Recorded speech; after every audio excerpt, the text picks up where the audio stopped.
Ryan Walker thought the worst pain of his life ended 3 years ago when his wife vanished without a trace, leaving him to raise their daughter alone. But on Christmas Eve, in a crowded mall, he came face to face with the woman who destroyed him, and she was crying. Before he could react, his 5-year-old daughter broke free from his grip and ran straight into her mother's arms. What happened next would force Ryan to confront a truth that shattered everything he believed about the woman he once loved. Stay with me until the end, and comment what city you're watching from. I want to see how far this story travels. The fluorescent lights of Riverside Mall blazed with artificial cheer, competing with the genuine warmth of 1,000 Christmas decorations that transformed the sprawling shopping center into a winter wonderland. Garlands of silver and gold twisted around railings, enormous red bows adorned every storefront, and a massive Christmas tree dominated the center court, its branches heavy with ornaments that caught the light and threw it back in dancing fragments of color. Ryan Walker barely noticed any of it. He moved through the crowd with the practiced efficiency of a single father on a mission, one hand firmly gripping his daughter Mia's smaller hand, the other clutching a crumpled shopping list that seemed to grow longer every time he looked at it. His dark hair, slightly too long because he kept forgetting to schedule a haircut, fell across his forehead as he navigated around a family stopped dead in the middle of the walkway to take selfies with Santa's workshop display. "Daddy, can we see Santa?" Mia asked, her voice bright with the kind of hope that 5-year-olds possessed in abundance. Her blonde curls, so much like her mother's, though Ryan tried not to think about that, bounced as she craned her neck to look up at him.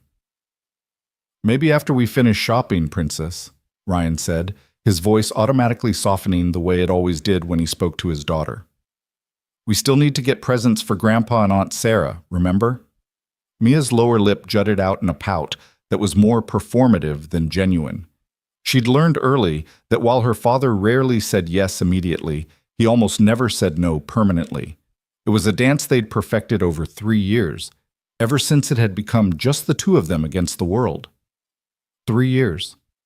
3 years since Hannah had walked out of their lives without explanation, without warning, without even a goodbye note. 3 years of Ryan rebuilding himself one day at a time, learning to braid hair through YouTube videos, discovering which brands of peanut butter Mia would actually eat, and lying awake at night wondering what he'd done wrong. But he didn't think about that anymore. He couldn't afford to. "Look, Daddy, they have the princess dolls."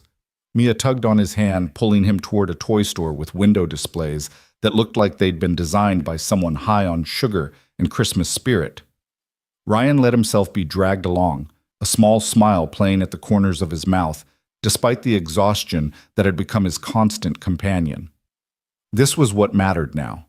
Mia's excitement, her laughter, the way her whole face lit up when she saw something that captured her imagination. She was his anchor, his purpose, his reason for getting out of bed when the weight of single parenthood felt like it might crush him. They spent 20 minutes in the toy store, with Mia providing detailed commentary on every single item that caught her eye. Ryan mentally calculated his budget, trying to figure out which of her requests he could actually afford. Teacher salary plus freelance graphic design work on the weekends meant they weren't struggling, exactly, but there wasn't a lot of room for extravagance either. "Can I have the fairy castle?" Mia asked, pointing to an elaborate playset that cost more than Ryan's monthly electricity bill. "That's a pretty big present," Ryan said carefully. "What if we put it on your letter to Santa?" Mia considered this with the seriousness of a judge deliberating a life sentence. "Okay," she finally agreed, "but I really hope Santa brings it." They left the toy store with a smaller doll and a coloring book. Mia had insisted they buy something today and headed toward the food court. It was past noon, and Ryan could feel his blood sugar dropping. Mia, who had inherited his tendency toward hangry meltdowns, was starting to drag her feet. The food court was packed with holiday shoppers taking a break from the chaos. The smell of pizza competed with Chinese food, burgers, and something that might have been pretzels. Every table seemed occupied by families or couples, their shopping bags piled around them like defensive fortifications. Ryan was scanning for an empty spot when Mia's hand suddenly tightened around his. "Daddy," she whispered, her voice carrying a strange note that made Ryan immediately alert. "Daddy, look." "What is it, sweetheart?" "That lady." Mia pointed across the food court, her small finger trembling slightly. Daddy, she's crying. Ryan followed his daughter's gaze, expecting to see a stranger, maybe a teenager who'd just had a fight with her boyfriend, or an elderly woman who'd gotten separated from her family. Instead, his eyes landed on a woman standing near the pretzel stand, and his entire world tilted sideways. Hannah. The name hit him like a physical blow, knocking the air from his lungs. For a moment he thought he might be hallucinating, stress-induced delusion brought on by too many Christmas songs and not enough sleep. But no, it was definitely her. 3 years older, thinner than he remembered, her blonde hair longer and pulled back in a messy bun, but unmistakably Hannah, his ex-wife, the woman who'd left them, the ghost who haunted every quiet moment. She stood alone in the crowd, oblivious to the shoppers flowing around her like water around a stone. Her shoulders were hunched, her arms wrapped around herself, as if she were cold despite the mall's efficient heating system. And she was crying, not the dramatic sobbing of someone seeking attention, but the quiet, devastating tears of someone who'd forgotten that anyone might be watching. Ryan's first instinct was to turn around, to grab Mia and disappear before Hannah could see them. 3 years of silence gave him that right, didn't it? 3 years of raising their daughter alone, of explaining why mommy wasn't coming home, of watching Mia look at families with 2 parents and trying to understand why hers only had 1. But he couldn't move. His feet seemed rooted to the cheap tile floor of the food court, his hand still clutching Mia's, his heart hammering against his ribs with a force that felt almost painful. "Daddy," Mia whispered again, and now there was something else in her voice, something that made Ryan's chest constrict. Is that Mommy?" The question nearly broke him. Mia had been 2 when Hannah left, barely more than a baby. Her memories of her mother were fragmentary at best, pieced together from the few photos Ryan had kept and the stories he'd forced himself to tell, despite the pain it caused him. He'd never wanted Mia to grow up feeling abandoned, never wanted her to internalize the message that she hadn't been enough to make her mother stay. "Yes," Ryan managed, his voice rough. "That's her." He expected Mia to shrink back, to hide behind his legs the way she did when confronted with strangers. Instead, before he could process what was happening, she pulled her hand free from his grip and ran. "Mia, wait!" Ryan's shout came too late. His daughter was already weaving through the crowd, her small body darting between adults with the fearlessness of children who haven't yet learned that the world might hurt them. Ryan took off after her, his longer legs eating up the distance. But Mia had a head start and a child's ability to slip through gaps that adults had to navigate around. His heart pounded with something beyond physical exertion, a primal fear that he couldn't name, couldn't fully articulate. Mia reached Hannah before he could stop her. The little girl threw her arms around Hannah's waist, pressing her face against her mother's coat, with an abandon that suggested muscle memory older than conscious thought. Hannah gasped, her hands flying up in shock, her tears stopping as suddenly as if someone had flipped a switch. For a moment, frozen in time, mother and daughter stood locked together while the world moved around them. Shoppers hurrying past, Christmas music playing from overhead speakers, the smell of mall food court lingering in the air. Hannah's face went through a rapid succession of emotions: shock, confusion, recognition, and then something that looked like pain mixed with joy in equal measure. Ryan skidded to a stop a few feet away, breathing hard, his mind racing to catch up with what his body already knew. This was happening. After 3 years of absence, after 3 years of silence, here was Hannah, and here was their daughter, clinging to the mother who'd abandoned her as if no time had passed at all. "Mia," Ryan said, his voice coming out harsher than he intended. "Come here, now." But Mia didn't let go. If anything, she held on tighter, her small hands gripping the fabric of Hannah's coat with fierce determination. Hannah's eyes lifted to meet Ryan's, and the impact of that gaze nearly knocked him backward. He'd forgotten how blue her eyes were, the exact shade of Mia's, and how they'd always been able to see straight through whatever defenses he tried to erect. But now those eyes were different somehow, shadowed, haunted by things he couldn't begin to guess at. "Ryan," Hannah whispered, and hearing his name in her voice after 3 years of silence felt like touching a live wire. I never thought—" "Come on, Mia," Ryan said again, ignoring Hannah completely. He couldn't do this. Not here, not now, not ever. We need to finish our shopping. He reached for his daughter, intending to physically pull her away if necessary, but Mia turned her face up to him with an expression that stopped him cold. Her eyes, Hannah's eyes, were wet with tears, but her jaw was set with a stubbornness that was pure Ryan. "She's sad, Daddy," Mia said, her voice small but certain. "We can't leave her when she's sad." The simple logic of a 5-year-old. The uncomplicated compassion of someone too young to understand betrayal, abandonment, or the 1,000 ways that love could turn into hurt. Ryan wanted to explain that some sadness was earned, that Hannah had made her choices and had to live with the consequences, that they'd survived without her and didn't need her crashing back into their lives, especially not on Christmas Eve, especially not when they'd finally started to feel like they might be okay. But he couldn't say any of that. Not to Mia. Not while his daughter looked at him with such trust, such certainty that her father would do the right thing, even if she was too young to understand that sometimes the right thing was walking away. "Please," Hannah said, and the word came out broken, desperate. Her hands had lowered to rest gently on Mia's shoulders, as if she couldn't quite believe the little girl was real. "Please, Ryan, can we talk? 5 minutes, that's all I'm asking." 5 minutes? It seemed like such a small request, such an insignificant amount of time. But Ryan knew better. 5 minutes could unravel 3 years of careful healing. 5 minutes could undo all the work he'd done to build a life that felt stable, predictable, safe. "You don't get to ask for anything," Ryan said, his voice low and hard. "You gave up that right when you left." Hannah flinched as if he'd struck her, but she didn't let go of Mia. "I know," she said quietly. "I know I don't deserve it, but I'm asking anyway. For her sake, if not mine." It was a low blow invoking Mia, and they both knew it. Ryan's hands clenched into fists at his sides. Every instinct screamed at him to grab his daughter and run, to put as much distance between them and this ghost from their past as possible. But Mia was watching him with those impossibly blue eyes, and he could see the question forming behind them. Would Daddy be kind? Would Daddy be the person he'd always taught her to be? The person who helped others, who listened, who tried to understand. The weight of his own parenting came back to bite him. 5 minutes, Ryan finally said, the words feeling like they were being dragged from somewhere deep inside his chest. "That's it. Then we're done." Hannah's relief was so palpable it was almost painful to witness. "Thank you," she breathed. "Thank you, Ryan." He didn't respond.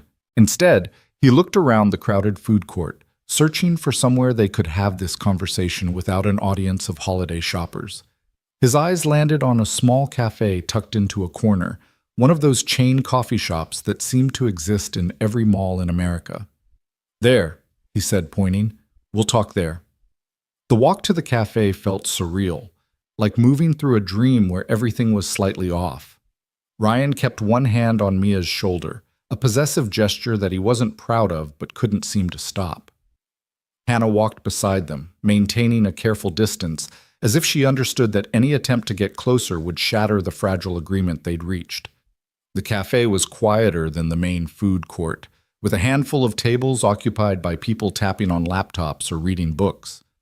Christmas music played here too, but softer, almost gentle. Ryan claimed a table in the back corner, away from the windows, away from the other customers, and lifted Mia into her chair with practiced ease. Hannah slid into the seat across from them, her movements tentative, uncertain. She looked smaller than Ryan remembered, diminished somehow, as if the last 3 years had worn her down in ways that went beyond the physical. For a long moment, nobody spoke. The silence stretched between them like a physical thing, heavy with all the words that had gone unsaid for 3 years. Ryan could hear his own heartbeat, fast and irregular. Beside him, Mia swung her legs under the table, her eyes moving between her parents with an expression that suggested she understood more than she should. Finally, Ryan broke the silence. "Why now?" The question came out flat, toneless. 3 years, Hannah. 3 years of nothing, and you show up on Christmas Eve? What the hell do you want? Hannah's hands trembled as she wrapped them around an imaginary cup of coffee, a nervous gesture he recognized from their marriage. "I didn't plan this," she said quietly. I didn't know you'd be here. I didn't know I've been in therapy, Ryan, working through things. And my therapist said, I don't care what your therapist said. Ryan cut her off, his voice sharp enough that Mia flinched. He forced himself to lower his volume. You left us. You left your daughter when she was 2 years old, and you never looked back.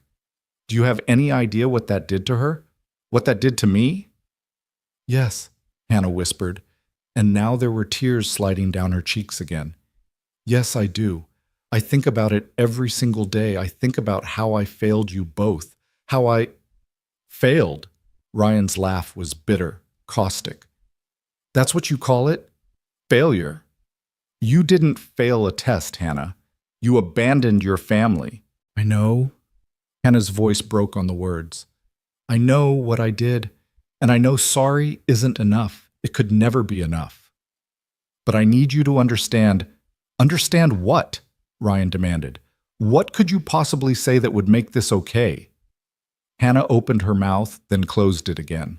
Her eyes dropped to the table, and for a moment Ryan thought she might stand up and walk away. Part of him hoped she would.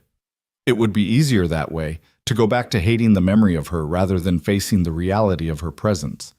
But then Mia spoke up, her small voice cutting through the tension like a knife through butter. Are you sick, Mommy? She asked, her head tilted to one side with innocent curiosity. Is that why you went away? The question was so unexpected, so achingly perceptive in the way that children could sometimes be, that both adults froze. Ryan stared at his daughter, wondering where she'd gotten that idea, while Hannah's face crumpled with an emotion he couldn't quite name. Yes, Hannah finally said, her voice barely above a whisper. Yes, sweetie, I was sick, very sick. But you're better now? Mia pressed, leaning forward with intense interest. That's why you came back? Hannah's eyes lifted to meet Ryan's, and in them he saw a plea, asking permission, asking for understanding, asking for something he wasn't sure he was capable of giving. I'm getting better, Hannah said carefully. I'm trying to be better. It's hard, and it takes a long time, but I'm trying. Ryan wanted to interrupt, to call her out on the vague non-answers, but something stopped him. Maybe it was the raw honesty in her voice. Maybe it was the way Mia was looking at Hannah with such hope, such trust. Or maybe it was the tiny, traitorous part of his heart that remembered what it felt like to love this woman before everything fell apart. What kind of sick? He asked, his voice rough, but no longer quite so hostile. What happened, Hannah? Hannah's hands were shaking so badly now that she had to press them flat against the table to keep them still. She took a deep breath, then another, as if gathering courage for a confession. Postpartum depression, she finally said, the words tumbling out in a rush. After Mia was born, I had postpartum depression. Severe. And I didn't understand it, Ryan. I didn't know what was happening to me. I thought... Her voice broke. I thought it meant I was a terrible mother. I thought it meant I didn't love you or Mia enough. And the more I tried to fight it, the worse it got. Ryan felt like the ground had shifted beneath his feet.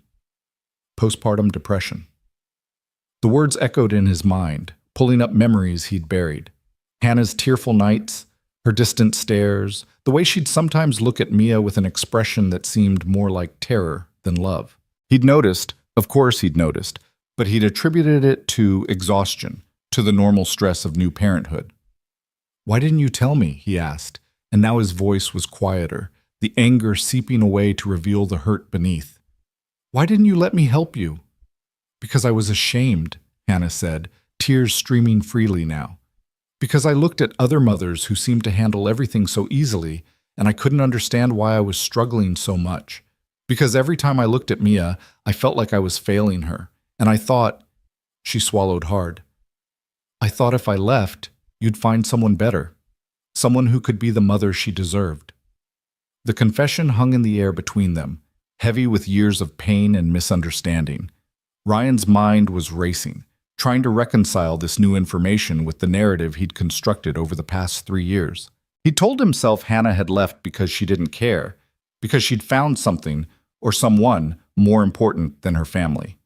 The possibility that she'd left because she cared too much, that her love had been warped by illness into something that looked like abandonment, had never occurred to him. You should have told me, he repeated, but the accusation had lost its bite. "We could have gotten you help. We could have—" "I couldn't think clearly," Hannah interrupted, her voice desperate with the need to be understood. "That's what depression does, Ryan. It lies to you. It tells you that everyone would be better off without you, that you're a burden, that your presence causes more harm than good. And I believe those lies. God help me, I believed them so completely that leaving seemed like the kindest thing I could do."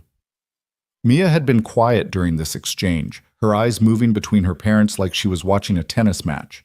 Now she reached out and put her small hand over Hannah's trembling one. "But you miss us?" Mia asked, her voice impossibly gentle for someone so young. "When you went away, did you miss us?"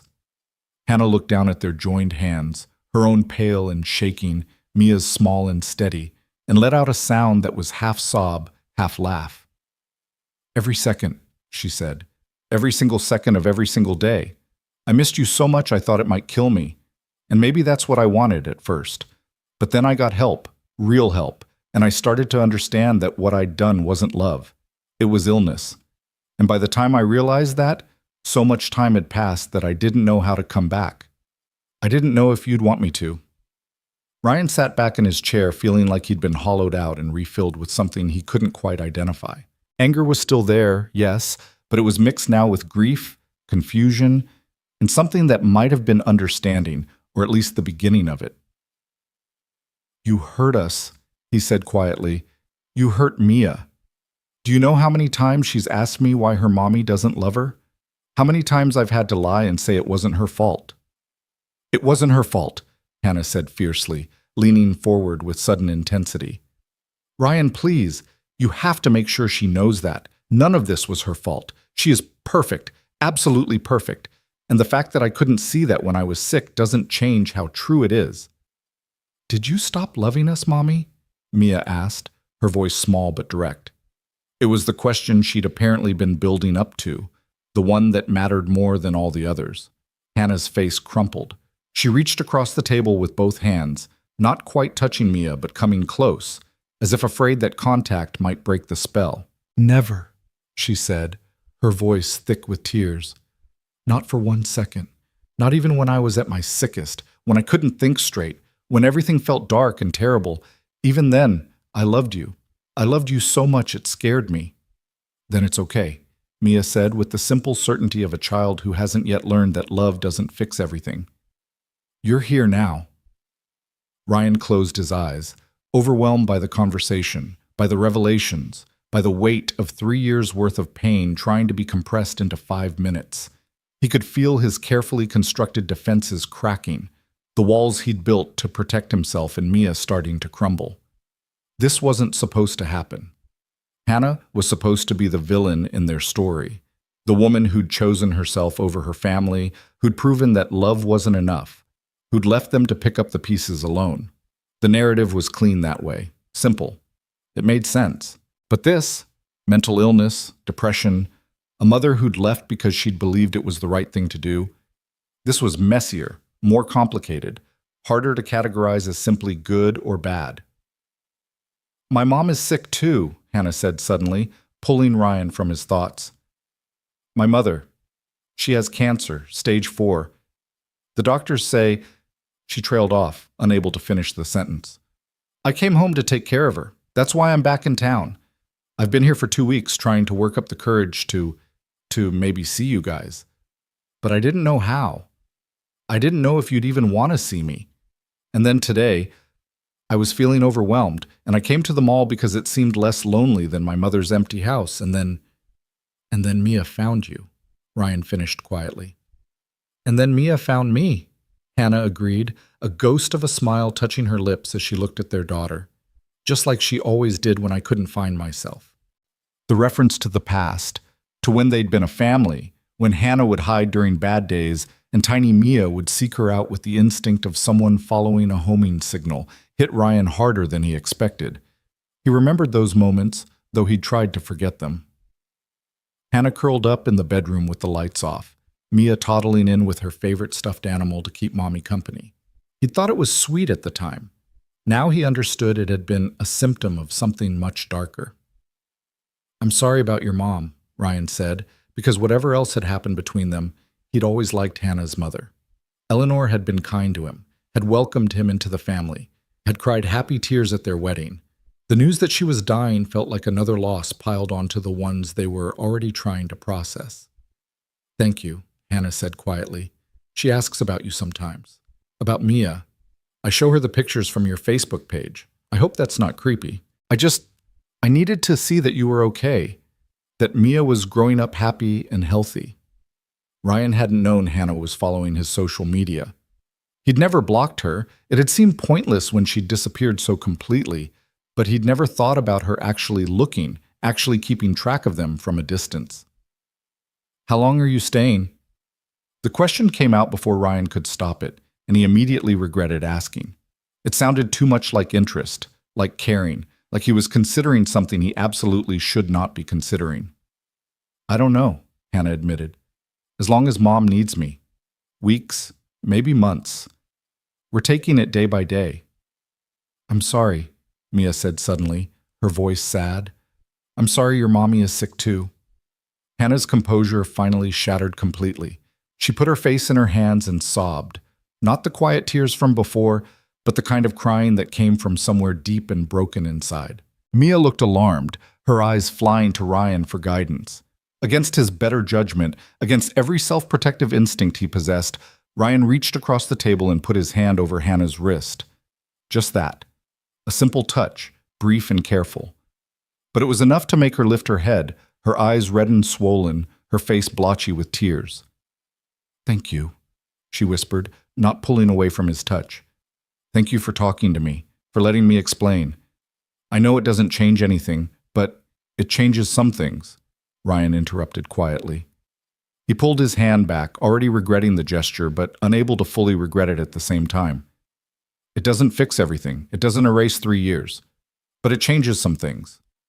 Hannah nodded, wiping at her face with the back of her hand in a gesture so familiar it made Ryan's chest ache.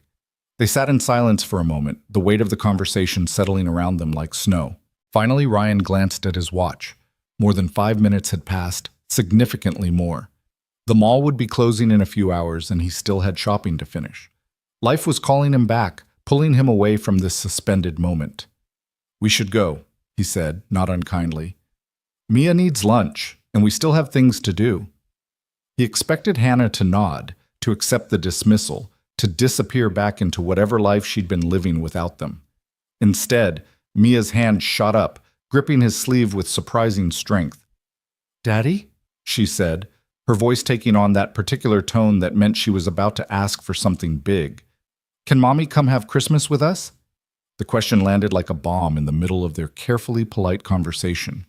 Ryan's mind went blank, unable to process the request. Christmas was tomorrow. Christmas Eve was tonight. Mia was asking if the woman who'd abandoned them could just come back? Just like that?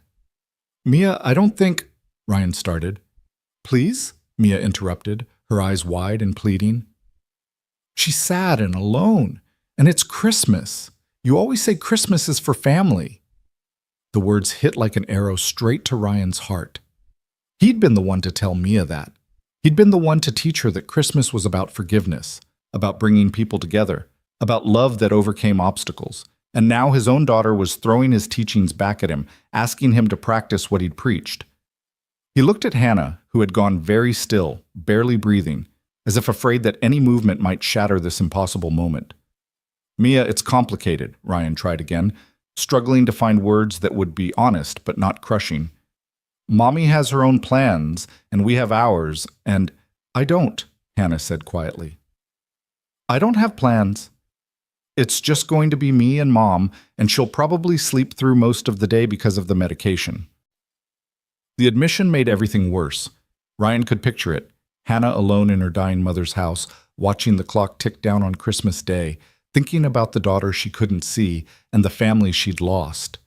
The image was almost painful in its loneliness. "Daddy, please," Mia said again, and now there were tears in her eyes.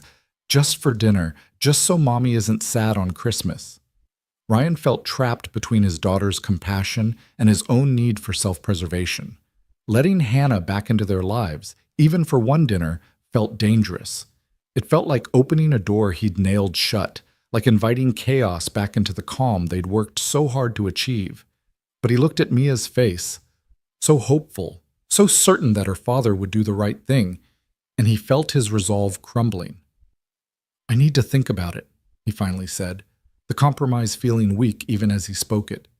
"Can you? Do you have a phone number I can call later today?"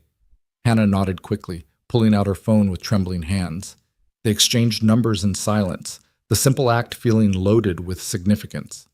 Ryan saved her contact under just H, not ready to see her full name light up his phone screen.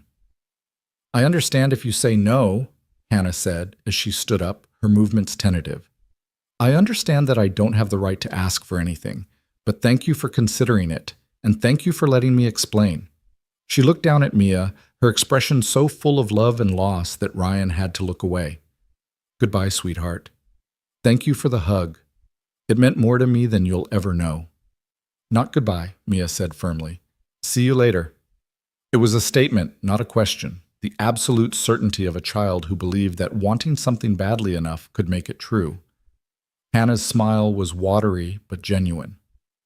"See you later," she echoed softly. Then she turned and walked away, disappearing into the mall crowd like a ghost fading in sunlight. Ryan and Mia sat at their table for a long moment, neither speaking, both processing what had just happened. "You're going to say yes, aren't you, Daddy?" Mia finally asked, her voice small. Ryan looked down at his daughter, at her hopeful face and her trusting eyes, and knew he was defeated before he even began. "Yeah, Princess," he admitted quietly. "I think I probably am." Mia's smile was bright enough to power the entire mall's Christmas lights. She threw her arms around Ryan's neck, nearly knocking over his forgotten coffee in her enthusiasm. "Thank you, Daddy. Thank you, thank you, thank you." Ryan hugged her back, pressing his face into her hair, wondering what exactly he'd just agreed to. Tomorrow was Christmas. Tomorrow, Hannah would walk into the home they'd built without her, would see how they'd survived, would be confronted with all the ways they'd learned to be okay. And he had no idea if it would heal old wounds or just create new ones. But Mia was happy. Right now, in this moment, his daughter was happier than he'd seen her in weeks. And wasn't that worth the risk? Wasn't that worth stepping outside his comfort zone and facing the woman who'd broken his heart? "Come on," he said, standing and lifting Mia out of her chair. "We still need to finish shopping, and now we need to get an extra present." "For Mommy?" Mia asked, her eyes going wide. "For Mommy," Ryan confirmed, even though the word felt strange in his mouth after 3 years of silence. They spent the rest of the afternoon shopping, but Ryan's mind was only half present.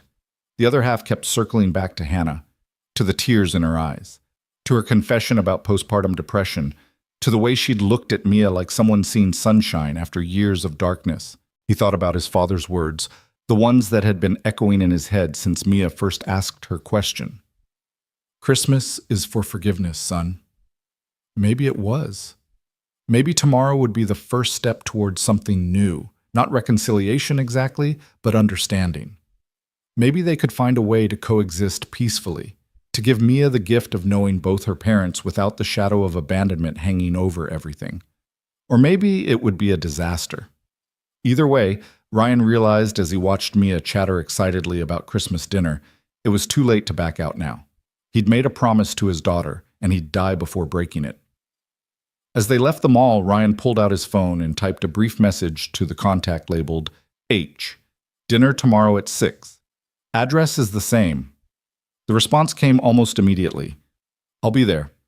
"Thank you, Ryan. You have no idea what this means to me." But he did know. He knew exactly what it meant, because once upon a time, he'd have felt the same way about getting a second chance with the person he loved most in the world.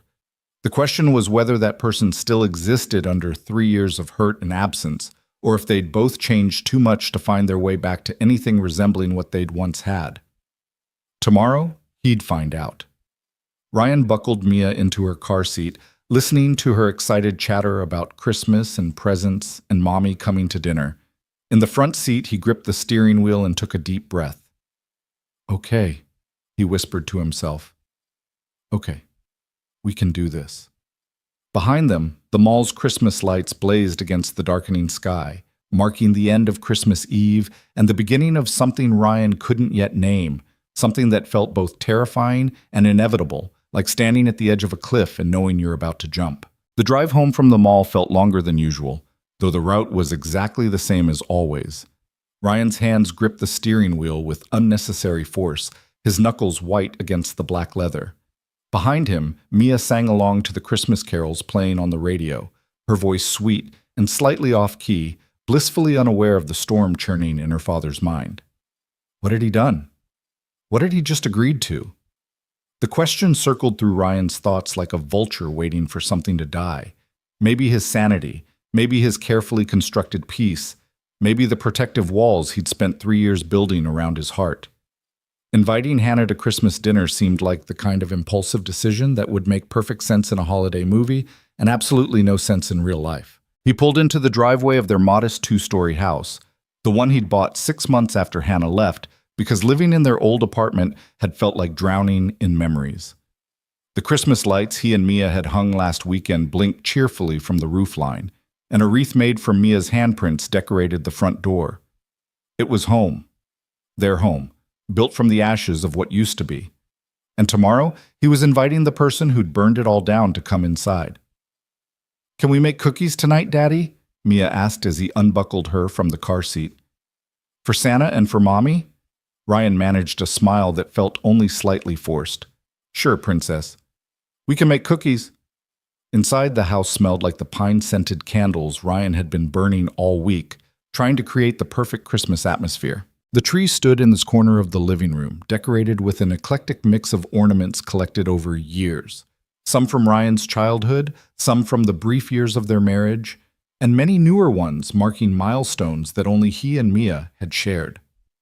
While Mia changed out of her mall clothes and into the reindeer pajamas she insisted on wearing despite it only being late afternoon, Ryan stood in the kitchen and stared at his phone. Hannah's number glowed on the screen, a connection to a past he'd tried so hard to bury. He should call his sister. Sarah would talk sense into him, would remind him of all the reasons this was a terrible idea.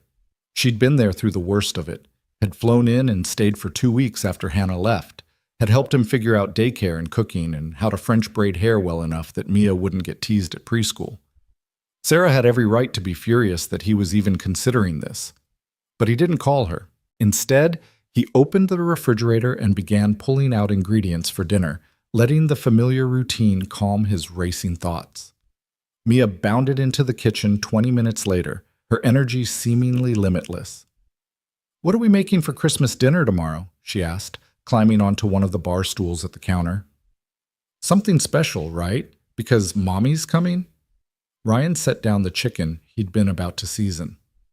"What do you think we should make?" Mia's face scrunched up in concentration, a gesture she'd inherited from him. "Turkey?" she suggested. "Like at Thanksgiving? And mashed potatoes? And those green beans you make with the crispy onions?" "That sounds good," Ryan agreed, mentally calculating whether he had time to shop for all of that tomorrow morning. "We'll need to go to the store early." "I'll help," Mia volunteered enthusiastically. "I'm a good helper, right, Daddy?" "The best helper," Ryan confirmed, reaching over to ruffle her hair. They made dinner together, just spaghetti and frozen meatballs, nothing fancy, and ate while watching a Christmas movie that Mia had seen approximately 700 times but still found hilarious. Ryan tried to focus on the screen, tried to lose himself in his daughter's laughter, but his mind kept drifting back to Hannah's face in the mall. The tears, the trembling hands, the raw vulnerability when she talked about postpartum depression. He'd failed her. The realization sat heavy in his stomach, making the pasta taste like sawdust. He'd been her husband, had promised to support her in sickness and health, and he'd been so consumed with being a new father that he'd missed the signs of his wife falling apart. But she'd also failed him, hadn't she? Failed them both. Walking away without explanation, without giving him a chance to help, without trusting him enough to be honest about what she was going through. The competing narratives warred in his head, victim and villain, abandoner and abandoned, sick woman and absent mother. Nothing was as simple as he thought it was this morning, when Hannah had still been just a ghost from his past, instead of a complicated, broken person asking for a second chance. After dinner, they made cookies. Chocolate chip, because those were Mia's favorite. The kitchen filled with the warm smell of baking, and flour ended up everywhere despite Ryan's best efforts to contain it. Mia insisted on decorating some of the cookies with icing and sprinkles, turning them into abstract art pieces that were more sugar than substance. "This one is for Mommy," Mia announced, holding up a cookie that had so many sprinkles it was barely visible beneath them. "She'll like it, right?" Ryan looked at the cookie, lopsided and enthusiastic and made with pure love, and felt his throat tighten. "She'll love it," he said quietly. After cookies came bath time, then teeth brushing, then the elaborate bedtime routine that had evolved over 3 years of single parenthood. Ryan read 3 stories, one more than usual because it was Christmas Eve and Mia had deployed her most devastating puppy dog eyes. Then he tucked her in, made sure her nightlight was on, and kissed her forehead. "Daddy?" Mia's voice stopped him at the door. "Are you sad about Mommy coming tomorrow?" The question caught him off guard. He turned back to see Mia propped up on one elbow, her blue eyes, Hannah's eyes, watching him with concern beyond her years. "I'm not sad," Ryan said slowly, coming back to sit on the edge of her bed. It's complicated, Princess." "Because she went away?" "Yeah, because she went away." Mia was quiet for a moment, processing. "But she was sick," she finally said. "People can't help being sick. You told me that when I got the flu." Ryan had to smile at the child logic, even as it skewered him. "You're right. People can't help being sick." "So we should forgive her, right? Like in the Christmas story? Like how they forgave Scrooge even though he was mean?" When had his daughter become so wise? Ryan wondered. When had she learned to distill complex adult emotions into simple truths? "We'll try," Ryan said, smoothing back her hair. "We'll try to forgive her." "Good," Mia said, satisfied. She yawned hugely, her eyes already starting to close. "I already forgived her. She's my mommy." Ryan sat there for a long time after Mia fell asleep, watching her breathe in the dim glow of the nightlight. She looked so peaceful, so certain that tomorrow would be wonderful, simply because she'd decided it would be. He envied that certainty, that ability to trust so completely. Finally, he stood and left the room, pulling the door mostly closed behind him. Downstairs, the house felt too quiet, too empty. He cleaned up the kitchen, putting away the cookies and loading the dishwasher, moving on autopilot while his mind spun in circles. His phone buzzed. A text from Sarah. "Merry Christmas Eve, little brother. How's my favorite niece?" Ryan stared at the message for a long moment, then typed back. "She's good. Excited about tomorrow." He hesitated, his thumbs hovering over the keyboard, then added, "We ran into Hannah at the mall today." The response was almost instantaneous. "What? Are you okay? Is Mia okay?" "We're fine," Ryan typed. "It was unexpected." 3 dots appeared, disappeared, appeared again. Finally, "Do you want to talk about it?" Ryan did and didn't want to talk about it in equal measure, but Sarah deserved to know, especially since "I invited her to Christmas dinner," he typed quickly before he could lose his nerve. This time the phone actually rang. Sarah's face appeared on the screen, her expression a mix of concern and disbelief. "You invited her to what?" "Hi to you too," Ryan said, settling onto the couch with a sigh. "Ryan, what the hell? After everything she did? After she abandoned you and Mia for 3 years without a word?" Sarah's voice was sharp, protective. She'd never forgiven Hannah for leaving, had deleted every photo of her from family albums, had pointedly referred to her as that woman for the past 3 years. "I know," Ryan said tiredly. "I know it sounds crazy." "It doesn't sound crazy. It is crazy. Please tell me this was Mia's idea and you just couldn't say no to her." Ryan winced. "It was Mia's idea," he admitted. "But Sarah, you should have seen Hannah. She was crying in the middle of the mall, and when she saw Mia, he broke off, struggling to find words. "She has postpartum depression. That's why she left. She thought we'd be better off without her." There was a long silence on the other end. When Sarah spoke again, her voice was softer but still skeptical. "Postpartum depression doesn't give someone a pass on abandoning their family, Ryan. Yes, it's a real illness and it's serious, but there are treatments, there's therapy, there's medication. She had options besides just disappearing." "I know," Ryan said again, I'm not saying what she did was okay. I'm just saying it's more complicated than I thought. And you think one Christmas dinner is going to fix 3 years of damage? No, Ryan said quietly. I don't think it's going to fix anything, but Mia asked, and I couldn't tell her no. You know how she is. Sarah sighed heavily. I do know how she is. That kid could convince anyone to do anything with those eyes. She gets that from you, by the way. You had the same puppy dog look when we were kids. Despite everything, Ryan smiled. I did not. You absolutely did. How do you think you got me to take the blame that time you broke Mom's vase? They talked for a few more minutes, Sarah extracting a promise that Ryan would call her immediately if the dinner went south. And I'm coming over the day after Christmas, she declared. I need to assess the damage in person. After they hung up, Ryan sat in the quiet living room, staring at the Christmas tree lights. They blinked in a pattern, blue, white, red, green, hypnotic and soothing. He remembered picking out this tree with Mia, how she'd insisted on the one that was slightly crooked because it looked sad and needed a home. His daughter had a gift for seeing the lonely, the broken, the ones who needed help. Maybe that's what she'd seen in Hannah today. Not the mother who'd abandoned her, but a person in pain who needed forgiveness. Ryan's phone buzzed again. This time it was from Hannah. I can't sleep. I keep thinking about today. About Mia. She's so beautiful, Ryan. You've done an amazing job with her. He stared at the message for a long time before responding. She asks about you sometimes. I always told her you loved her, even when you weren't here. Thank you for that. I don't deserve it, but thank you. Ryan typed and deleted 3 different responses before finally settling on, see you tomorrow at 6. We're having turkey. I'll bring wine and dessert and anything else you need. Just bring yourself, Ryan typed, then immediately regretted how that sounded.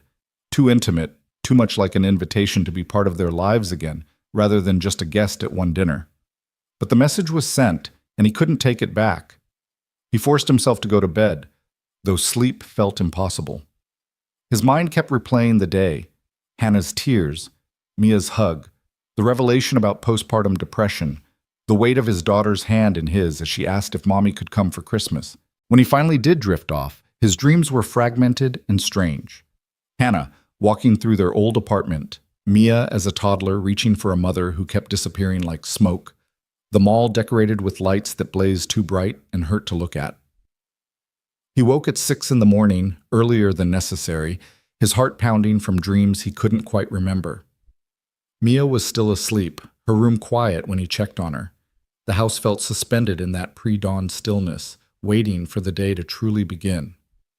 Christmas morning, and Hannah was coming to dinner. Ryan made coffee and stood at the kitchen window, watching the sky gradually lighten from black to deep blue to pale gray.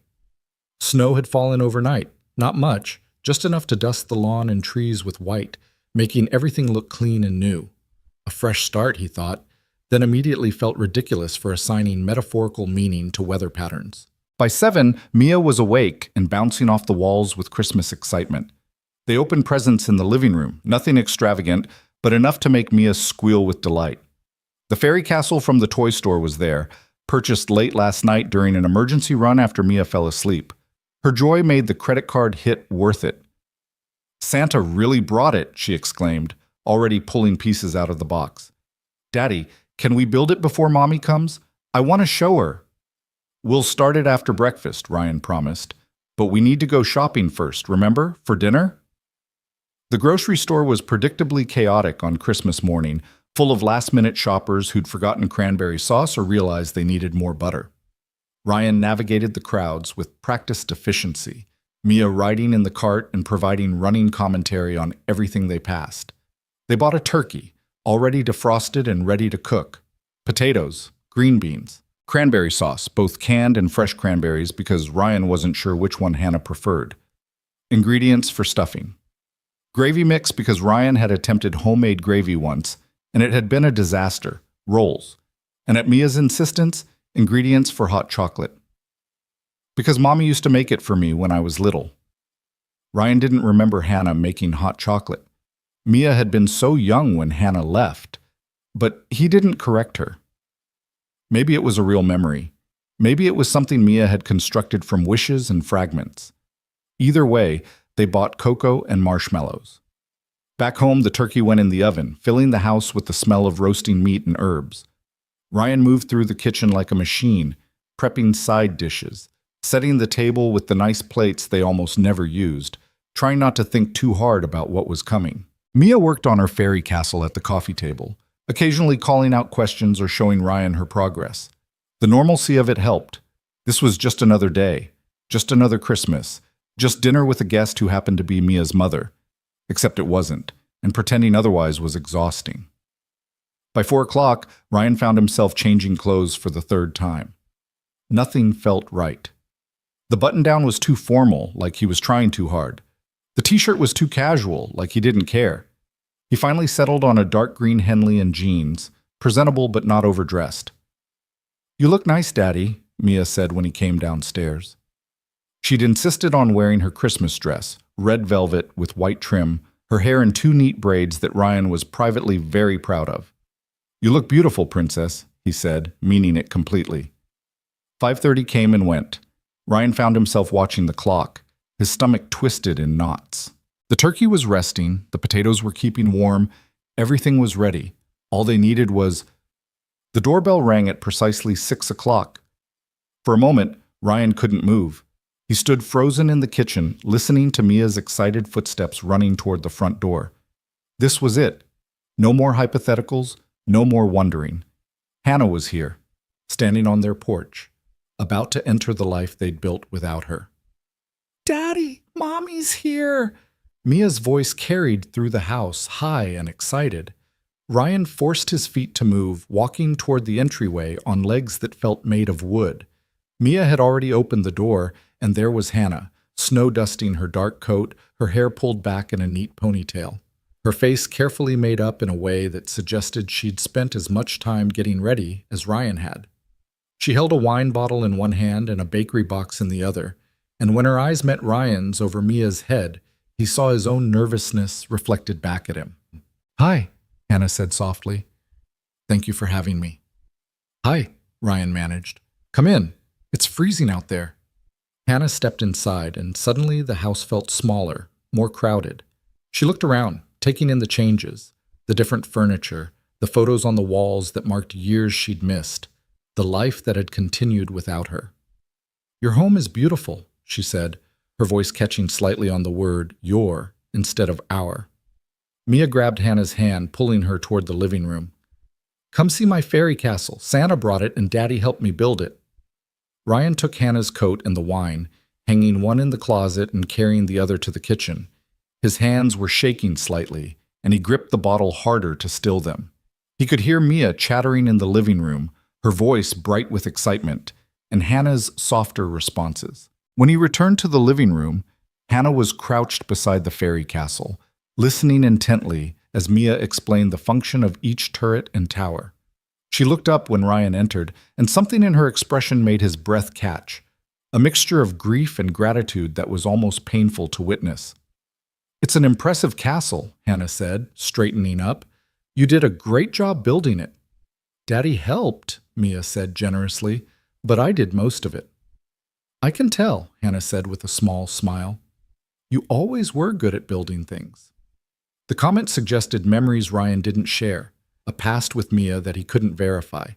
It felt strange, this reminder that Hannah had known their daughter before he'd become the sole parent, that there were 2 years of Mia's life that both her parents remembered even if Mia didn't. "Dinner's ready whenever we want to eat," Ryan said, breaking the moment. They moved to the dining room, an awkward procession of 3 people trying to figure out how to be together. Ryan had set the table with 3 places, him at one end, Mia on the side, and Hannah at the other end, a safe distance. A reminder that they were no longer the family they'd once been. Hannah helped carry dishes from the kitchen, moving carefully, as if afraid she might break something. Mia kept up a steady stream of conversation, filling the silence with stories about school, her friends, the Christmas pageant where she'd been an angel. "You should have seen her," Ryan found himself saying as he carved the turkey. "She had the biggest wings of anyone in the show." "Because I was the best angel," Mia said proudly. The most modest angel, too, Ryan teased, and Mia giggled. Hannah watched them with an expression that Ryan couldn't quite read. Love and loss tangled together, joy at seeing them, but pain at all she'd missed. When they finally sat down to eat, she seemed to gather herself, deliberately brightening her expression.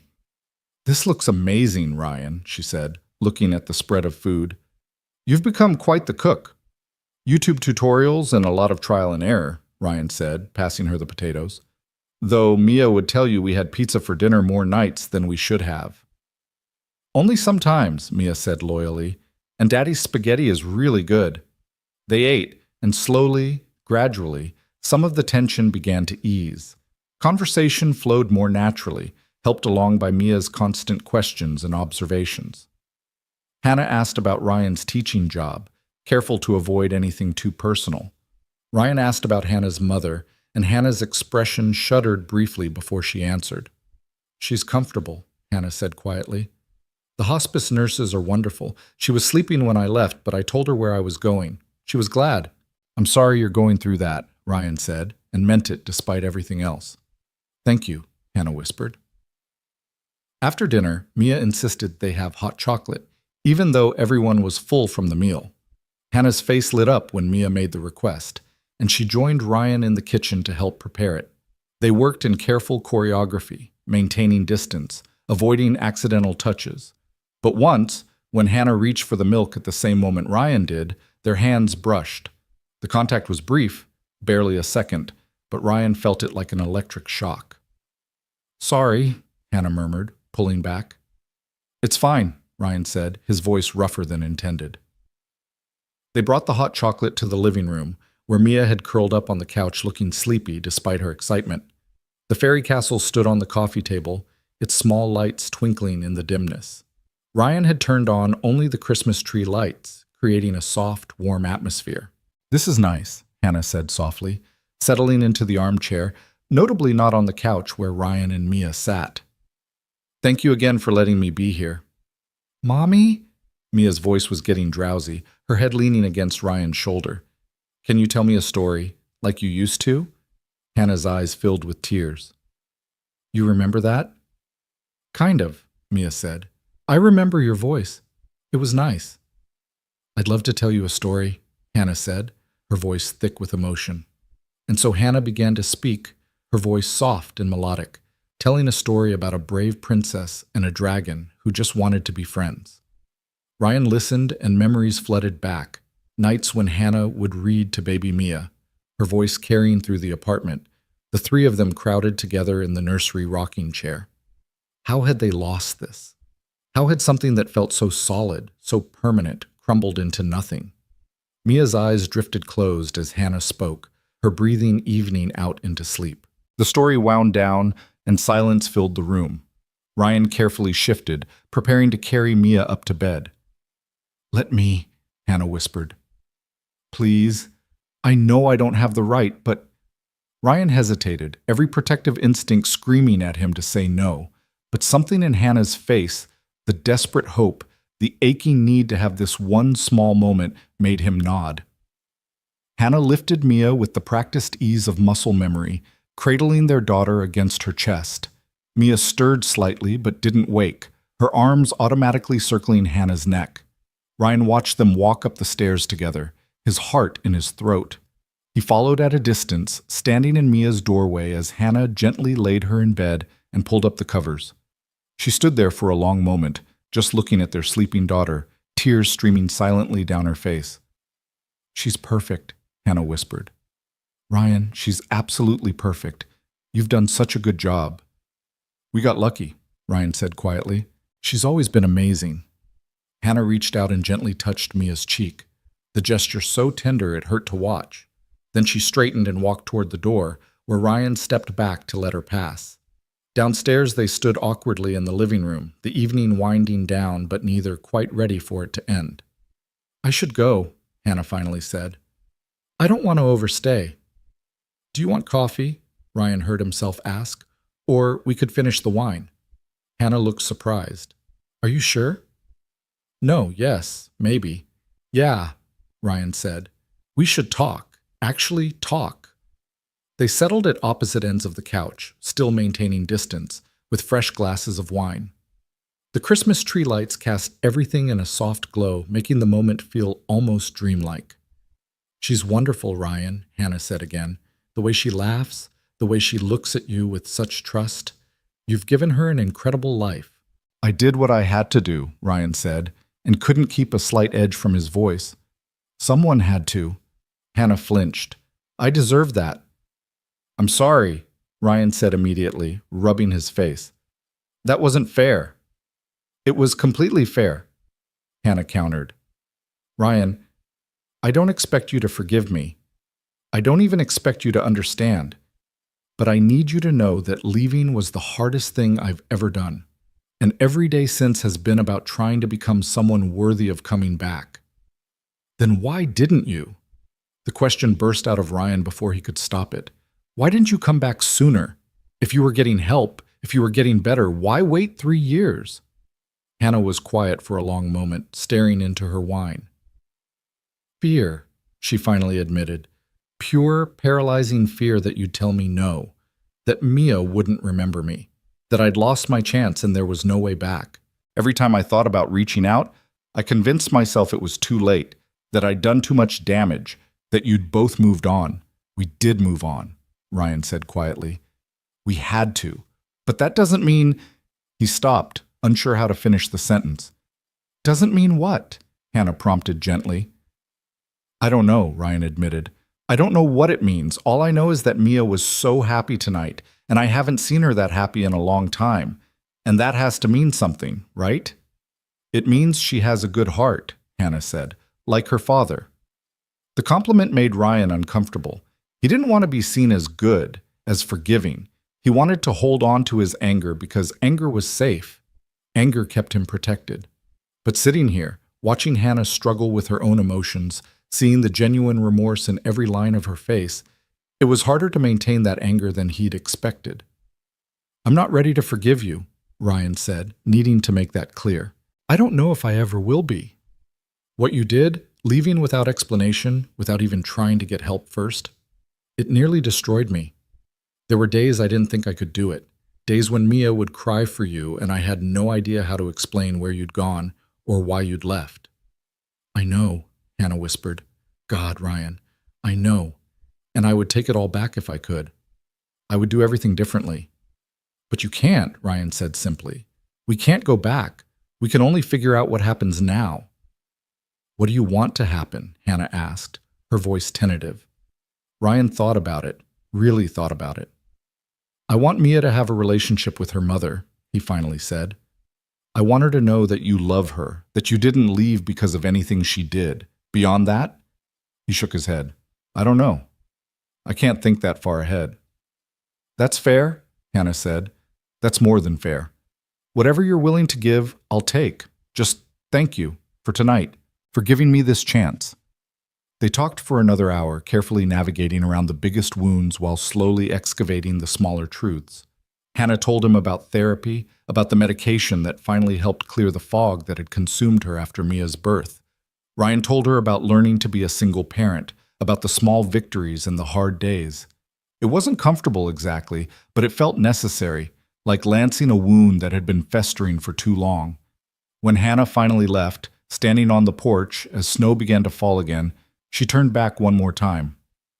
"Can I see her again? Maybe after the holidays, when things are less hectic?" Ryan nodded slowly. "We'll figure something out, for Mia's sake." "For Mia's sake," Hannah agreed.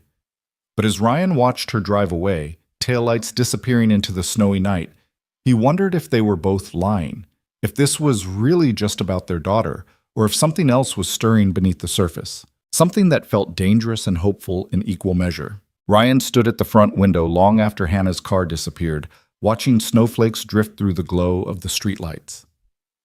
The house felt different now, charged with something he couldn't name, as if Hannah's presence had disturbed the careful equilibrium he'd spent 3 years establishing. He could still smell her perfume faintly in the living room, something floral and unfamiliar that wasn't the scent he remembered from their marriage. Everything about her was familiar and foreign at once, and that dissonance left him feeling unmoored. He cleaned up the kitchen in silence, washing wine glasses and putting away leftovers, his hands moving through familiar motions while his mind spun in circles. The evening had gone better than he'd expected. No dramatic confrontations, no tears beyond Hannah's quiet moment in Mia's room, no reopening of wounds that couldn't be stitched back together in one night. But better than expected didn't mean good, and it certainly didn't mean resolved. His phone buzzed as he was loading the dishwasher. Sarah's name flashed on the screen with a message that was just a string of question marks. Ryan smiled despite himself and called her back. "Well?" Sarah demanded before he could even say hello. "Don't leave me in suspense. Did she show up? Did you survive? Is Mia okay? Are you okay?" "She showed up," Ryan confirmed, settling onto the couch with a tired sigh. "And we survived. It was complicated." "Complicated how? Good. Complicated or disaster complicated?" Ryan thought about it. "Somewhere in between." Mia was thrilled. Hannah was emotional but appropriate. We talked, really talked, for the first time in 3 years. "And?" Sarah pressed when he paused. "And I don't know what to think," Ryan admitted. She explained about the postpartum depression, about being in therapy, about being too afraid to reach out sooner. "Part of me understands it. Part of me is still furious." "You're allowed to be both," Sarah said gently. "You're allowed to have complicated feelings about a complicated situation. Just be careful, okay? I don't want to see you get hurt again." "I'm not planning on getting hurt again," Ryan said. But even as the words left his mouth, he wondered if that was a promise he could keep. They talked for a few more minutes before saying goodnight. Ryan sat in the darkened living room afterward, the only light coming from the Christmas tree. Tomorrow was just another day. The day after Christmas, when decorations started to feel tired and the magic began to fade. But something had shifted tonight. Some door had cracked open that he wasn't sure could be closed again. Upstairs, he checked on Mia one more time. She was sprawled across her bed in the boneless way of sleeping children, one arm hanging off the side, her fairy castle nightlight casting shadows on the wall. She looked peaceful, content, utterly untroubled by the complexities swirling through her father's mind. "What am I supposed to do, princess?" Ryan whispered to his sleeping daughter. "How do I give you your mother back without losing myself in the process?" Mia, predictably, didn't answer. The days between Christmas and New Year's passed in a strange blur. Mia talked about Hannah constantly, what Mommy had said, what Mommy had worn. When could they see Mommy again? Ryan fielded the questions with increasing unease, torn between wanting to honor his daughter's excitement and needing to protect them both from potential disappointment. Hannah texted occasionally, nothing invasive, just brief messages asking how Mia was doing or sharing a memory that had resurfaced. Ryan responded carefully, keeping his replies friendly but distant, acutely aware that every interaction was setting some kind of precedent for whatever came next. On the 28th, Hannah sent a photo of her and her mother, both wearing paper crowns from Christmas crackers. Eleanor looked frail but was smiling, and the caption read, "Mom wanted me to tell Mia she says hello. She always asks about her granddaughter." Ryan stared at the photo for a long time. Eleanor had been a good grandmother in the brief time before Hannah left, doting and warm, always ready with cookies and stories. Mia had been too young to remember her, and Ryan had felt guilty about letting that relationship dissolve along with everything else. But what was he supposed to have done? Maintained contact with his ex-wife's family while she'd vanished? He showed the photo to Mia, who studied it seriously. "Is that Grandma Eleanor?" she asked. "It is," Ryan confirmed, surprised Mia even knew the name. "Do you remember her?" Mia shook her head. "But I've seen pictures in the album you keep in your closet." Ryan's chest tightened. He'd forgotten about that album. Photos from their wedding, from Mia's early years, from when they'd been a complete family. He'd shoved it in the back of his closet 2 years ago, unable to throw it away but unwilling to look at it. "She looks nice," Mia said, handing back the phone. "Is she very sick?"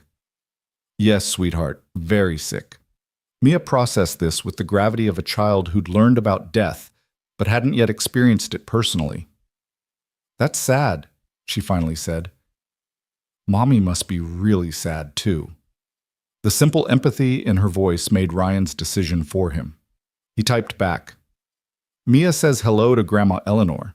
She'd love to meet her if Eleanor feels up for visitors. The response came quickly. Really? Are you sure? I don't want to push.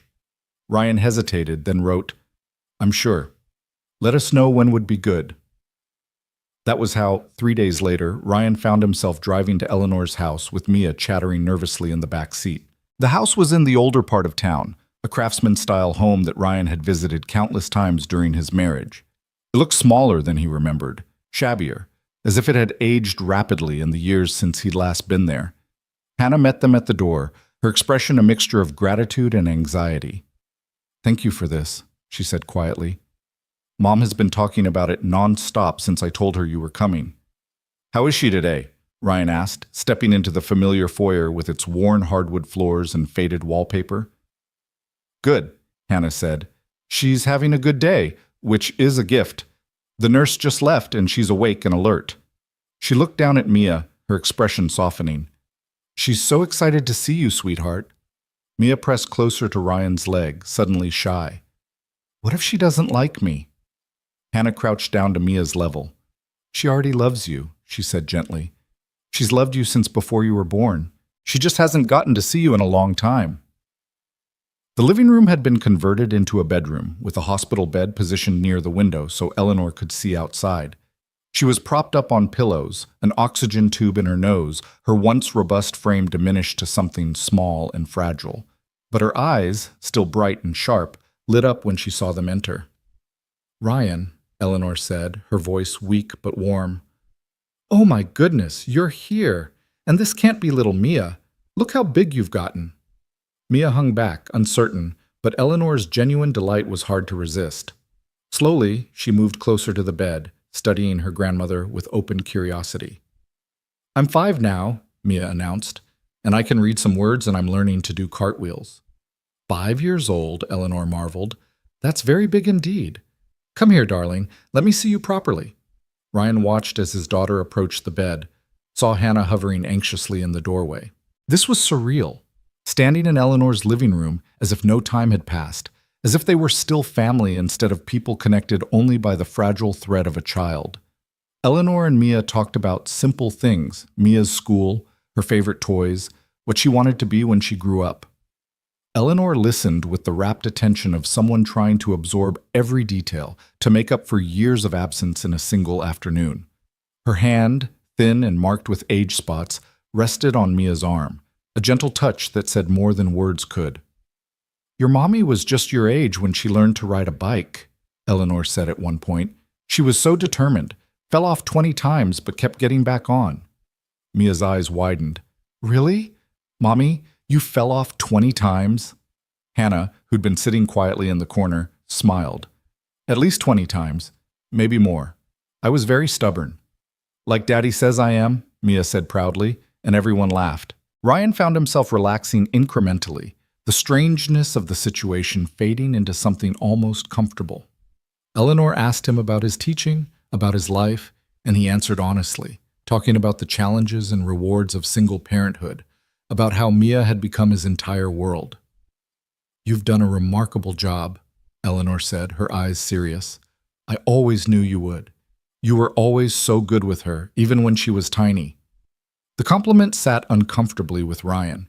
He didn't want Eleanor's approval, didn't want to fall back into the easy warmth of this family that had once been his, but he couldn't be rude to a dying woman who'd only ever been kind to him. After an hour, Eleanor began to tire, her responses getting slower, her eyes drooping. Hannah noticed immediately and stood up. Mom should rest now, she said gently. Mia looked disappointed but nodded. She leaned close to Eleanor and said, I'll come back and visit again, okay? Eleanor's eyes filled with tears. I would love that, sweetheart. Thank you for coming to see your old grandma. You're not that old, Mia said loyally, and Eleanor laughed even as she cried. Hannah walked them to the door, and this time Ryan was the one who lingered. Thank you, Hannah said again. You have no idea what this meant to her, to both of us. Mia enjoyed it, Ryan said, which was true but felt inadequate. Can I? Hannah hesitated. Would it be okay if I called sometimes to talk to Mia? I know I don't have the right to ask, but you can call, Ryan heard himself say. Not every day? but sometimes we'll figure out a schedule. The relief on Hannah's face was almost painful to witness.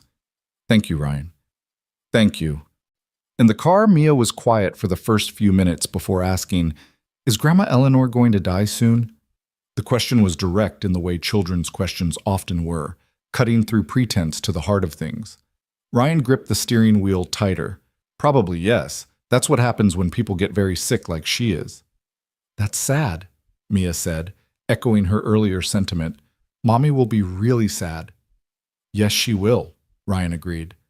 Can we help her when she's sad? Ryan glanced in the rearview mirror at his daughter, seeing the concern on her small face. When had she become so empathetic, so attuned to others' pain? What do you think we should do? He asked. Mia thought about it seriously. We could visit more, and maybe bring her food. You always say food helps when people are sad. A laugh escaped Ryan despite everything. I do say that, don't I? So can we help Mommy when Grandma Eleanor dies? The when instead of if struck Ryan as both realistic and heartbreaking. Yes, he said quietly. We can help her. The schedule they established was loose but consistent. Hannah called twice a week to talk to Mia, usually for 20 or 30 minutes. The conversations were carefully monitored at first, with Ryan staying close enough to intervene if necessary. But Hannah proved herself over and over, asking appropriate questions, sharing age-appropriate stories, never making promises she couldn't keep. They visited Eleanor 2 more times before she took a sudden turn for the worse.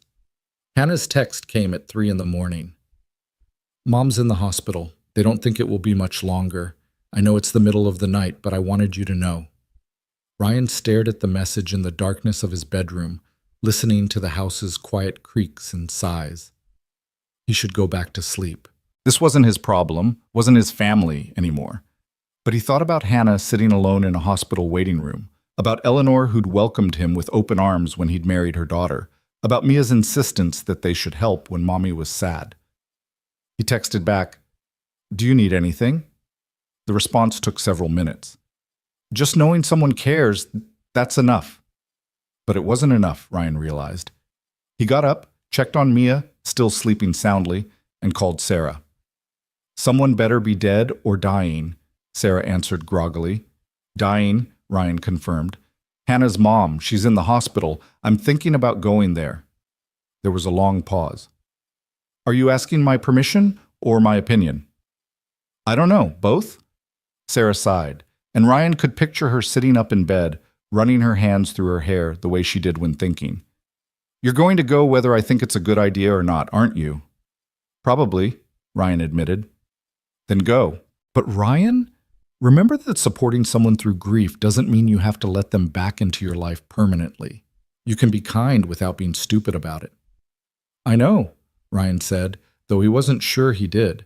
He called his neighbor, Mrs. Chen, who'd watched Mia before, and insisted she didn't mind being woken up for an emergency. Within 30 minutes, Mia was still asleep in Mrs. Chen's guest room, and Ryan was driving through empty pre-dawn streets toward the hospital. He found Hannah in the ICU waiting room, alone and small-looking in a plastic chair. Her hair was uncombed, her face bare of makeup, her eyes red-rimmed from crying. When she saw him, her expression went through rapid succession of emotions, shock, confusion, and then something that looked like desperate gratitude. Ryan, she whispered, what are you doing here? I don't know, he said honestly, settling into the chair beside her. But you shouldn't be alone. Hannah's composure crumbled. She turned her face away, shoulders shaking with silent sobs.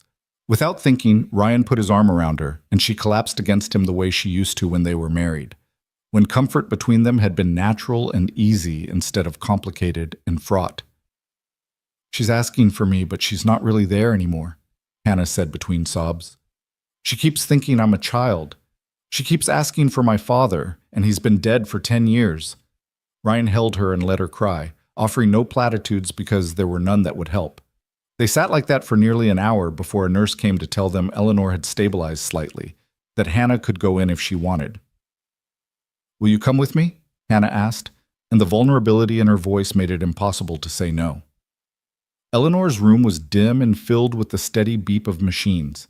She looked impossibly small in the hospital bed. Her breathing labored despite the oxygen. But when Hannah took her hand, Eleanor's eyes opened. "Hannah," she whispered. "My girl." "I'm here, Mom," Hannah said, her voice breaking. "I'm right here." Eleanor's gaze drifted to Ryan, and for a moment something like recognition flickered. "You take care of my girls," she said, the words slurred but clear enough. "Both my girls." Ryan swallowed hard. "I will," he said, not sure if he was lying or making a promise he didn't fully understand yet. Eleanor smiled, satisfied, and her eyes drifted closed again. They stayed for another 2 hours before the doctor suggested Hannah go home and rest. "She could hold on for days," the doctor said gently. "You need to take care of yourself too." Ryan drove Hannah back to Eleanor's house, neither of them speaking much. The sun was rising by then, painting the sky in shades of pink and gold that felt inappropriately beautiful given the circumstances. "Thank you," Hannah said as they pulled into the driveway. "For coming. For being there. You didn't have to." "I know," Ryan said. Hannah turned to look at him, really look at him, and Ryan saw the question in her eyes. A question about what this meant, about whether this changed anything between them. But he didn't have an answer, so he just nodded and watched her go inside. He picked up Mia from Mrs. Chen's house, endured his daughter's 20 questions about where he'd been, and made it through the day on coffee and determination. That evening, he told Mia that Grandma Eleanor was very sick and might not be with them much longer.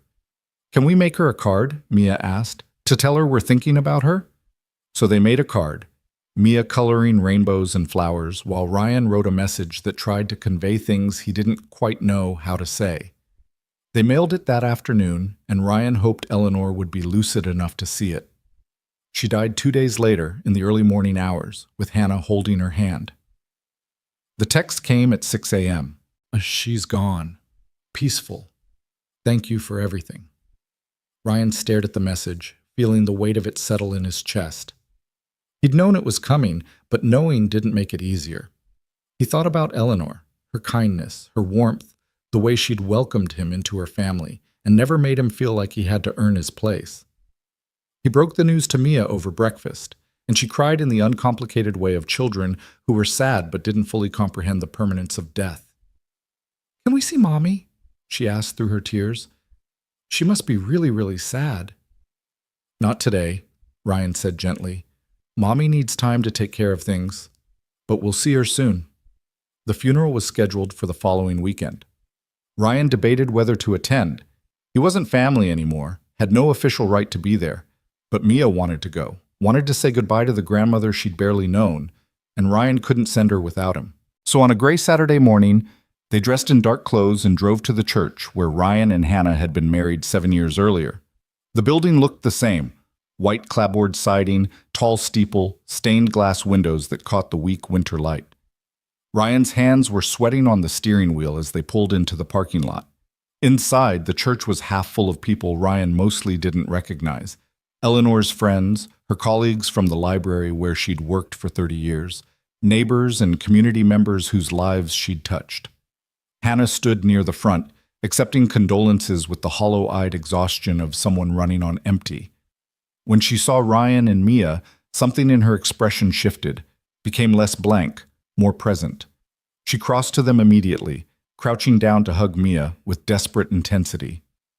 "You came," Hannah whispered, looking up at Ryan with wet eyes. "You actually came." "Of course we came," Ryan said, the words coming out gruffer than he intended. The service was simple and moving, full of stories about Eleanor's kindness and generosity. Hannah gave a eulogy that had half the congregation in tears, talking about her mother's strength, her love, her unwavering belief that people deserved second chances.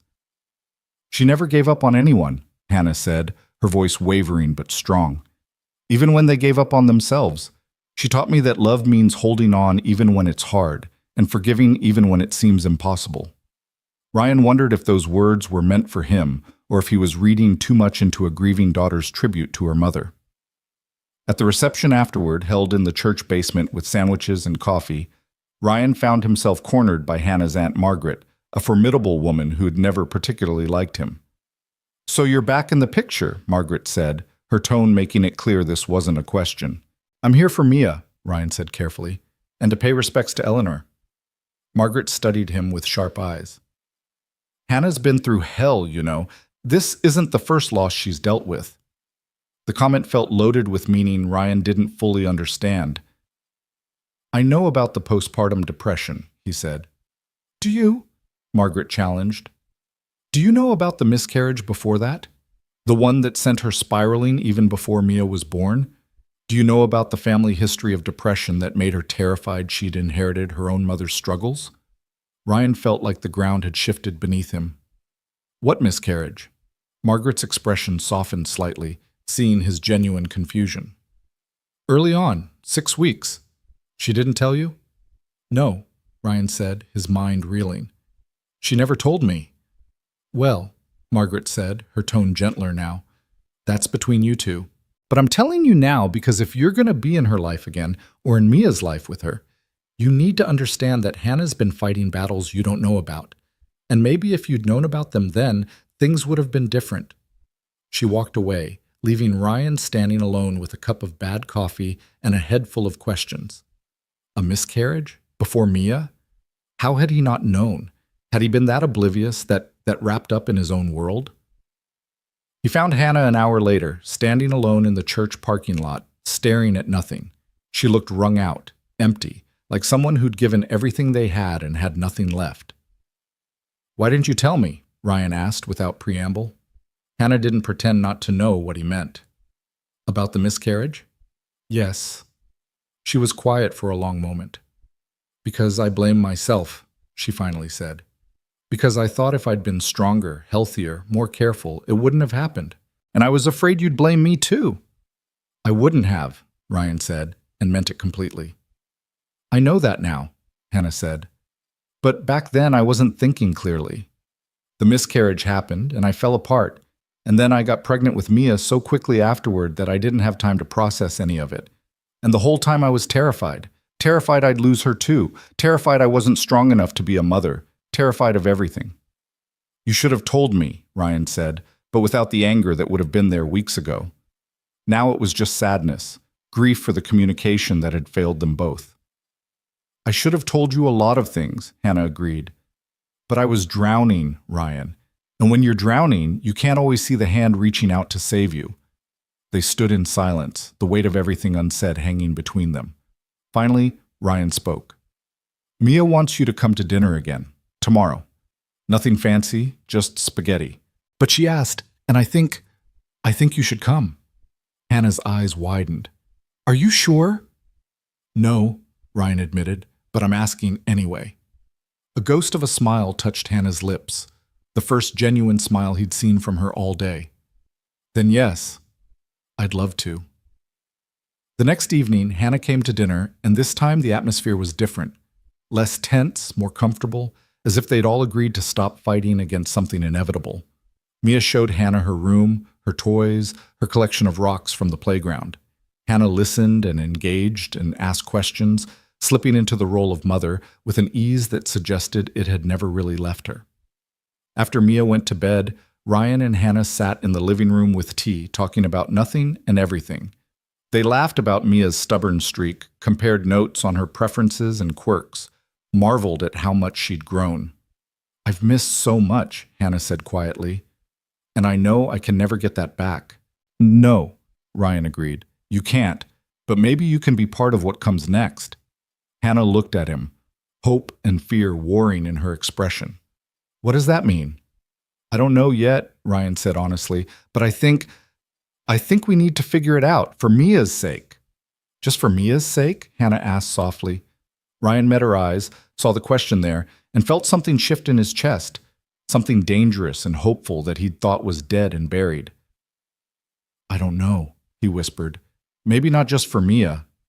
The admission hung in the air between them, fragile and significant. Hannah reached across the space separating them on the couch and took his hand. The touch was gentle, tentative, asking permission rather than demanding acceptance. Ryan didn't pull away. They sat like that for a long time, hands joined, neither speaking, both trying to figure out if the bridge between who they'd been and who they might become was strong enough to cross. Outside, snow began to fall again, covering the world in white, making everything look new. The weeks that followed Eleanor's funeral unfolded with a strange kind of rhythm, like learning to dance to music that kept changing tempo. Hannah became a regular presence in their lives. Not constant, not overwhelming, but there.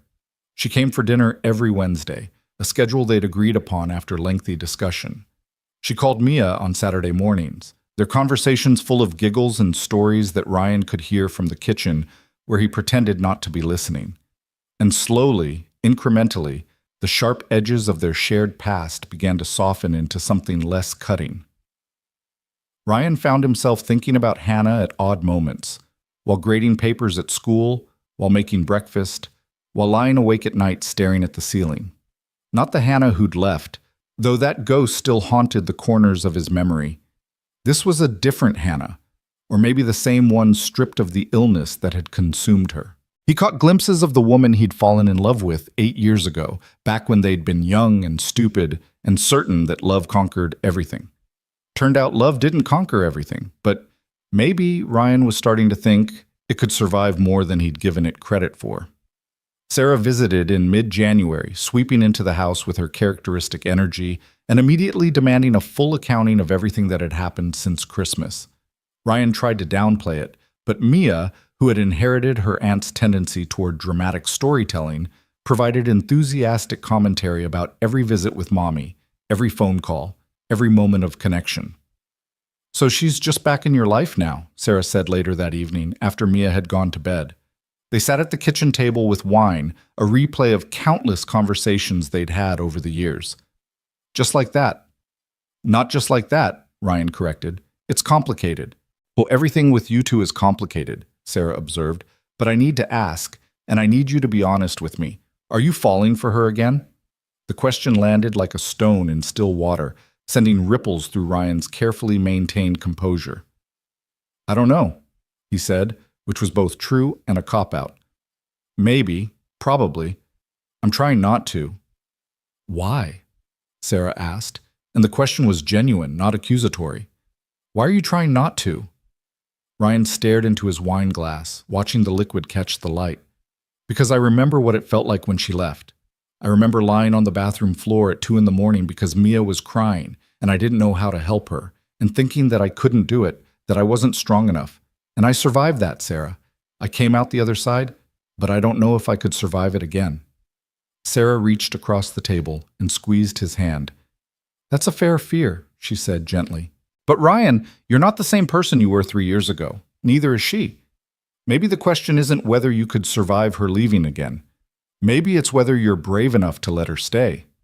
The words stayed with Ryan long after Sarah left, echoing through his thoughts like a song he couldn't shake. Was he brave enough? He'd always thought of himself as practical, cautious, someone who learned from mistakes rather than repeating them. But there was Mia to consider. Mia, who blossomed a little more each time she saw her mother, who'd started drawing pictures of 3 people instead of 2, who talked about when Mommy comes with the casual certainty of a child who'd decided how the world should work. And there was Hannah herself, trying so hard, showing up consistently, never pushing for more than Ryan was willing to give. She'd started therapy again after Eleanor's death, and she talked about it openly now, treating her mental health like something to be managed rather than hidden. She'd gotten a part-time job at the library where her mother had worked, organizing estate sales to settle Eleanor's affairs, building a life that was separate from Ryan and Mia, but orbited around them. February brought a cold snap that froze everything solid and kept people indoors. Ryan's school district called a snow day after an ice storm made the roads treacherous, and he found himself home with Mia on a Wednesday, which meant Hannah was supposed to come for dinner, though he'd texted her that morning suggesting they reschedule given the weather. Her response had been immediate. "I have 4-wheel drive and determination. Unless you're actually canceling?" Ryan had stared at that message for a long time before typing back, "Not canceling, just worried about the roads." "Worried about me," Hannah had written, and even through text he could hear the wonder in those words, as if the idea that he might still care about her safety was something precious and fragile. She arrived at 5:30, stamping snow off her boots and unwinding a scarf from around her neck. Her cheeks were pink from the cold, her hair escaping from under a knit hat, and she looked more alive than Ryan had seen her in years, including the years of their marriage. "The roads are terrible," she announced, accepting the hot chocolate Mia thrust into her hands. "I passed 3 accidents on the way over, but I made it." "You didn't have to risk it," Ryan said, trying to ignore the way his heart had jumped when he'd heard her car pull into the driveway. "We could have done next week." "But I didn't want to wait until next week," Hannah said simply, meeting his eyes over Mia's head. "I look forward to Wednesdays." The admission sat between them, heavy with implications. Mia, oblivious to the undercurrents, dragged Hannah toward the living room to show her the blanket fort she'd constructed, an elaborate structure involving every pillow in the house and most of the kitchen chairs. Dinner was pizza because Ryan had planned to cook, but the snow day had thrown off his schedule. They ate in the blanket fort at Mia's insistence, crowded together in a space meant for a child, their knees bumping and elbows colliding. It should have been awkward. Instead, it felt almost magical. The 3 of them cocooned from the storm outside, fairy lights from Mia's room strung through the fort's ceiling, creating a warm glow that made everything feel safe and possible. After dinner, Mia insisted on a movie, and somehow Ryan found himself on the couch with Hannah beside him, Mia sprawled across both their laps like a bridge connecting them. The movie was animated and cheerful, something about talking animals on an adventure, but Ryan couldn't have summarized the plot if his life depended on it.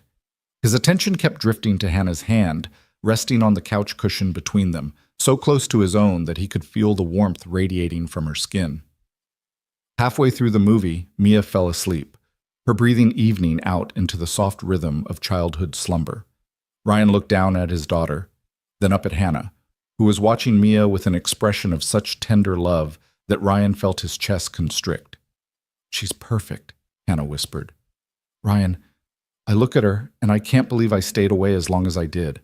I can't believe I let my illness convince me that she was better off without me."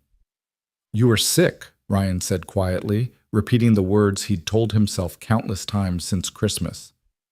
"Sick people don't make rational decisions." "That's generous of you to say." "It's not generous, it's true." Hannah turned to look at him fully, and the intensity in her gaze made Ryan's breath catch. "You've changed," she said softly. "You're more patient than you used to be, more understanding. Life has been good to you, even though I made it hard." "Life hasn't been good to me," Ryan corrected. "Mia has been good to me. She forced me to become someone worthy of her." "You were always worthy," Hannah said, and now her hand moved, covering his where it rested on the couch. The touch sent electricity through Ryan's nerves, familiar and foreign at once. "I was the one who wasn't worthy. But I'm trying to be. I want to be."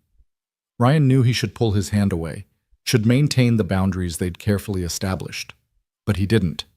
Instead, he turned his palm up, lacing his fingers through Hannah's, feeling the way they fit together like pieces of a puzzle he'd thought was permanently broken.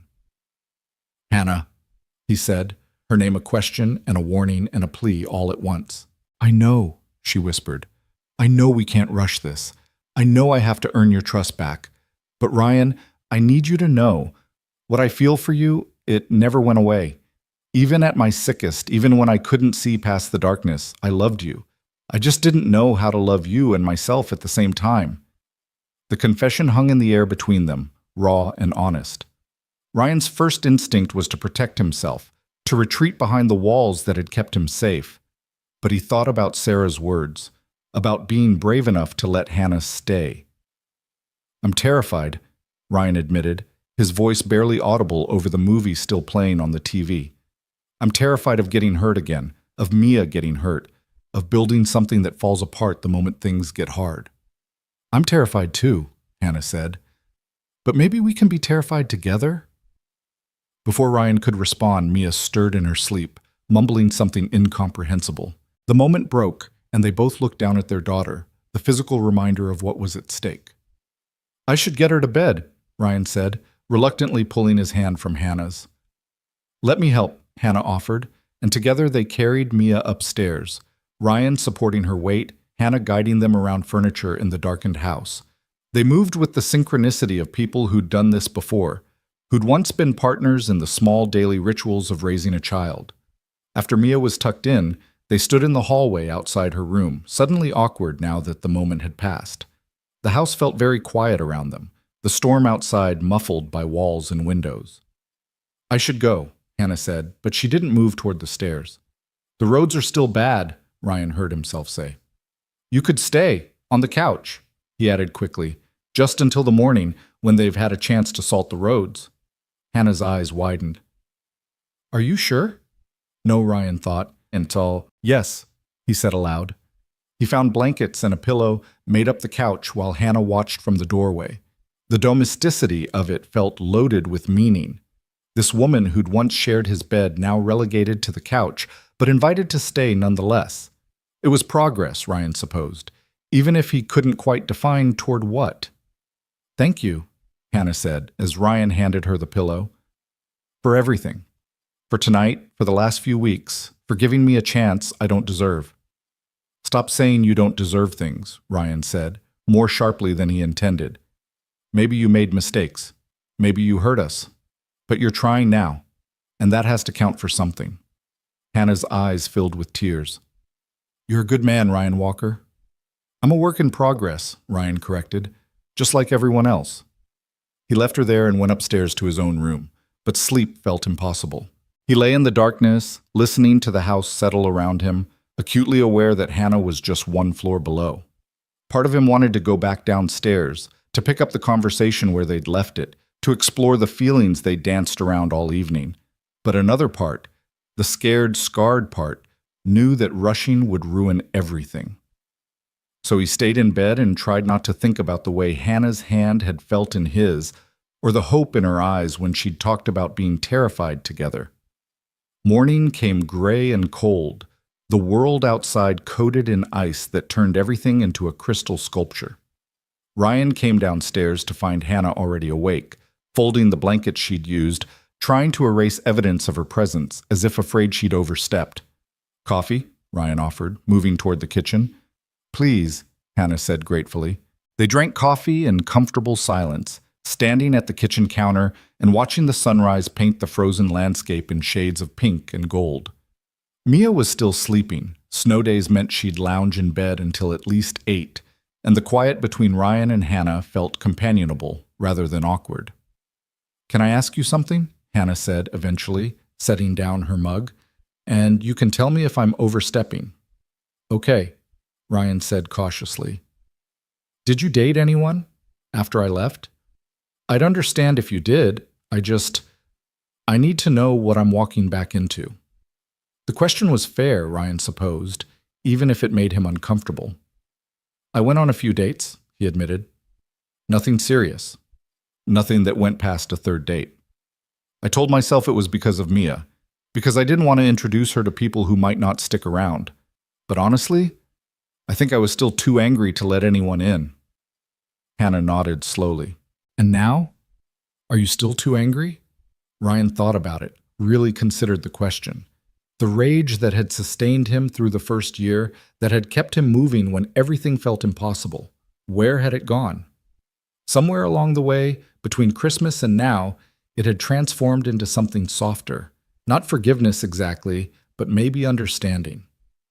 "I'm getting less angry every day," he said quietly, "though I reserve the right to be angry again if I need to be." A smile touched Hannah's lips. "That's fair." They stood there for another moment, the air between them charged with possibility. Ryan wondered what would happen if he closed the distance, if he kissed her the way he suddenly wanted to. But before he could act on the impulse, or talk himself out of it, Mia's voice drifted down from upstairs. "Daddy? Is Mommy still here?" The spell broke. Hannah laughed softly, shaking her head. "I should probably go anyway. The road should be better now." But as Ryan walked her to the door, helped her with her coat, watched her scrape ice off her windshield, he felt something settle in his chest, a decision he hadn't quite made but was approaching nonetheless. Maybe Sarah was right. Maybe it was time to be brave. The next Wednesday, Hannah brought flowers, not for Ryan, but for Mia, who was thrilled by the bouquet of daisies and insisted on putting them in a vase on the dinner table. The Wednesday after that, she brought ingredients for cookies, and they baked together, flour ending up everywhere despite their best efforts. Small gestures that added up to something larger, something that felt almost like family. In mid-February, Mia's school announced a father-daughter dance, and Ryan felt the familiar pang of being a single parent. The knowledge that Mia would notice other kids with two parents, would feel the absence even if she didn't say it aloud. But when he mentioned it casually to Hannah during one of their Wednesday dinners, she surprised him. "What if I took her dress shopping?" Hannah offered tentatively. "Girls need opinions on dresses, and I know I haven't been around much, but if you think it would be okay—" "Yes," Ryan interrupted. "Yes, that would be good. She'd love that." Mia's excitement when they told her was almost overwhelming. She talked about nothing else for days, planning the shopping trip with the seriousness of a military operation.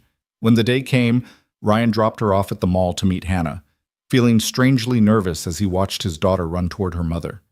They were gone for 3 hours, and when Hannah brought Mia home, both of them were laughing, laden with shopping bags and stories.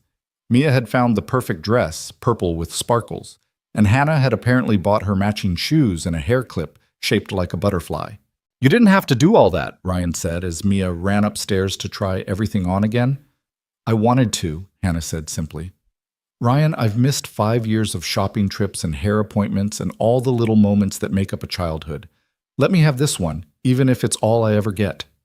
The phrase "all I ever get" struck Ryan as unnecessarily pessimistic, but before he could say so, Mia was calling them both upstairs to see the full ensemble.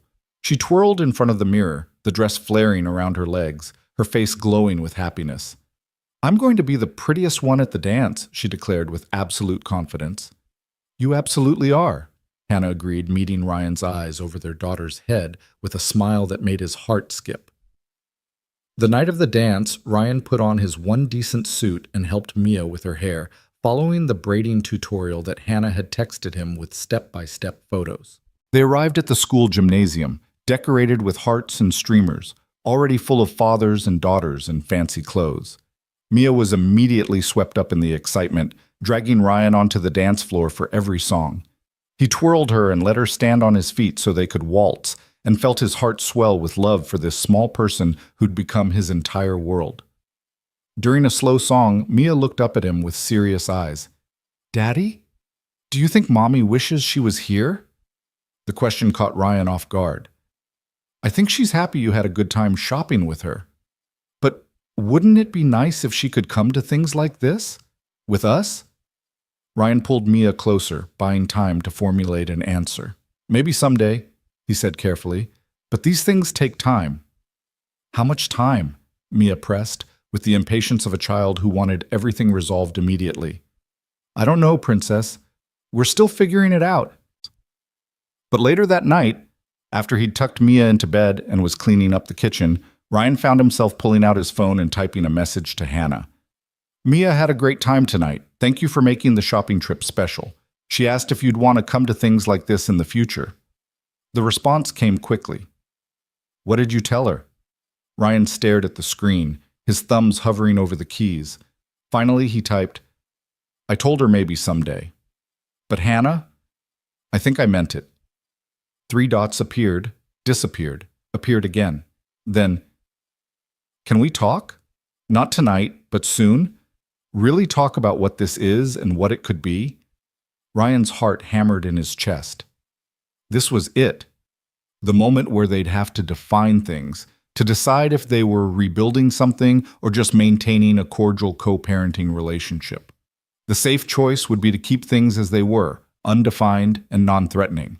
But safe hadn't gotten him much except lonely nights, and a daughter who kept asking when Mommy could come to things. "Yes," he typed back. "Saturday? After Mia's at her friend's birthday party?" "Saturday," Hannah confirmed. The days until Saturday crawled by with excruciating slowness.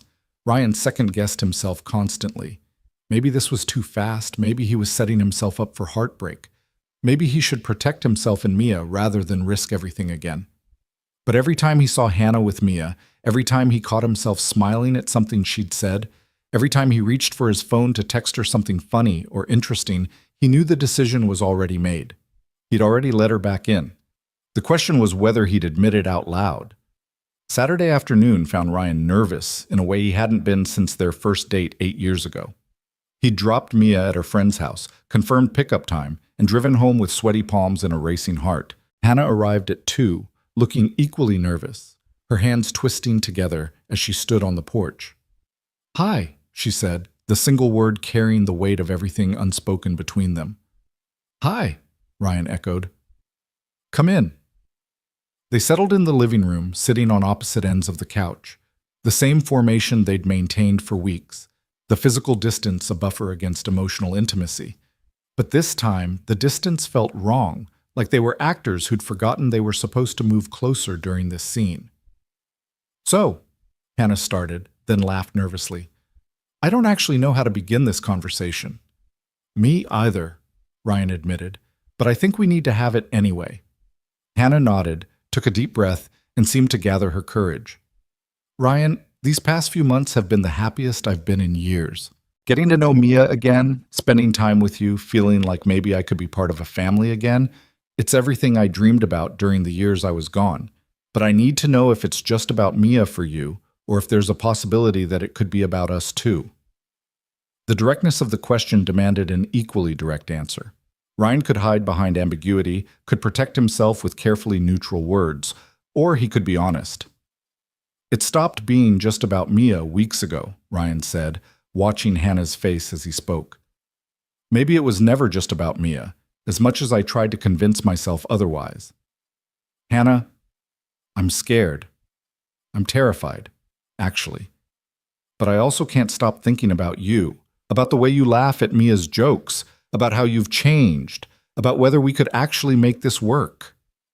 Hannah's eyes were bright with unshed tears. "What would making this work look like to you?" "I don't know," Ryan said honestly. "I know it can't be what it was before. We're different people now. But maybe that's good. Maybe we can build something new, something stronger, something that can survive when things get hard, because things will get hard again." "They will," Hannah agreed. "And I can't promise I won't have bad days or that my depression won't flare up sometimes. But I can promise I'm committed to managing it, to being honest about it, to asking for help when I need it instead of running away." Ryan studied her face, looking for any hint of uncertainty or doubt. He found only fierce determination and tentative hope. "If we do this," he said slowly, "we take it slow.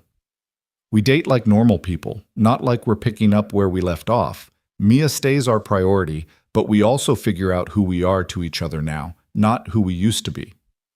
"I can do slow," Hannah said, and now a smile was breaking through her nervousness. "Ryan, I can do whatever you need. I'm not going anywhere this time." "You can't promise that," Ryan said, but gently. "None of us can promise we'll never leave, but you can promise to try. And maybe that's enough." Hannah slid across the couch, closing the distance between them, and took both of Ryan's hands in hers. "I promise to try," she said solemnly. "Every single day, I promise to try to be worthy of you and Mia. I promise to communicate when things are hard instead of hiding. I promise to fight for this family instead of running from it." Ryan's throat felt tight with emotion. "I promise to try too," he said, "to be patient when I want to be guarded, to trust you when fear tells me not to remember that we're both doing our best, even when our best isn't perfect." They sat there, hands clasped, eyes locked, and Ryan felt the last of his walls crumble. This was it. The leap of faith, the moment of choosing hope over safety. And surprisingly, terrifyingly, wonderfully, it felt right. "Can I kiss you?" Hannah whispered. "I've been wanting to for weeks, but I didn't know if—" Ryan didn't let her finish. He leaned forward and pressed his lips to hers, and it was like coming home and discovering a new country all at once. The kiss was soft, tentative, asking questions and answering them, testing whether this fragile thing between them could bear the weight of their history. When they pulled apart, both of them were smiling through tears. "So we're doing this?" Hannah asked. "We're doing this," Ryan confirmed. And just like that, everything changed, and nothing changed. They were still two broken people trying to build something whole from fragments of the past. But now they were trying together, and that made all the difference. The kiss changed everything and nothing all at once. When Ryan pulled back, searching Hannah's face for confirmation that this was real, that they were really doing this, he found her looking at him with an expression so full of wonder and gratitude that it made his chest ache. They sat there in the quiet of the living room, still holding hands, both processing the magnitude of what they'd just decided. "We should probably talk about how we tell Mia," Hannah said eventually, her practical side emerging even through the emotion. "I don't want to confuse her or get her hopes up if we're taking things slow." Ryan nodded, appreciating that Hannah's first thought was their daughter. It was a good sign, he told himself. A sign that she'd learned, that she'd grown, that she understood what mattered most. "We tell her the truth," he said, "that Mommy and Daddy are spending time together, getting to know each other again, but that doesn't mean everything goes back to how it was. We're building something new." "Do you think she'll understand that?" Hannah asked, uncertainty creeping into her voice. "She's smarter than we give her credit for," Ryan said, "and she's been asking about it anyway. I think she'll just be happy that we're trying." They spent the next hour talking through logistics, how often Hannah would come over, whether they'd go on actual dates without Mia, what boundaries they needed to establish to protect all three of them. It felt mature and responsible. Two people who'd learned from past mistakes trying to build something more solid. But underneath the practical planning, Ryan could feel the current of something else. Hope, attraction, the fragile beginning of trust being rebuilt. When Mia came home from the birthday party, hopped up on cake and friendship, she bounded into the living room and stopped short, seeing her parents sitting closer together than usual. Her eyes went wide, darting between them, and Ryan could practically see the gears turning in her head. "Are you guys having a grown-up talk?" she asked suspiciously. "Actually, yes," Ryan said, pulling Mia onto his lap. "And it's a grown-up talk that includes you, so come here." Hannah shifted slightly, making room in their little circle, and Ryan noticed the way her hand trembled slightly before she clasped it in her lap. She was nervous, he realized.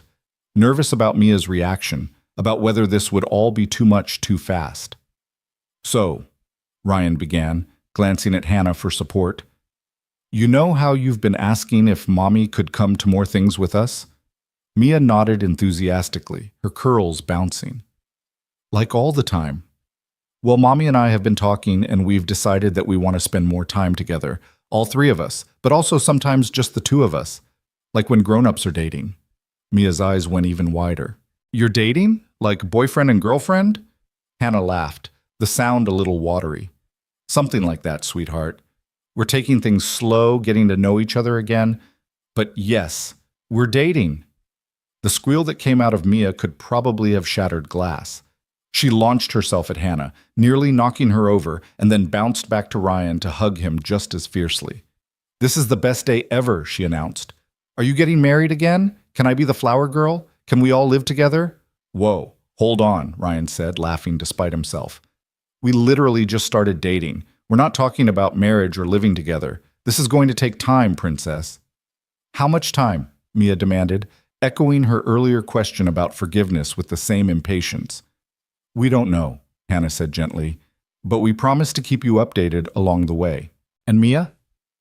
Nothing changes about how much we both love you, okay? Whether we're together or not, you're always going to be the most important person to both of us." Mia seemed to accept this, though Ryan could already see the wheels turning as she planned their future in her head.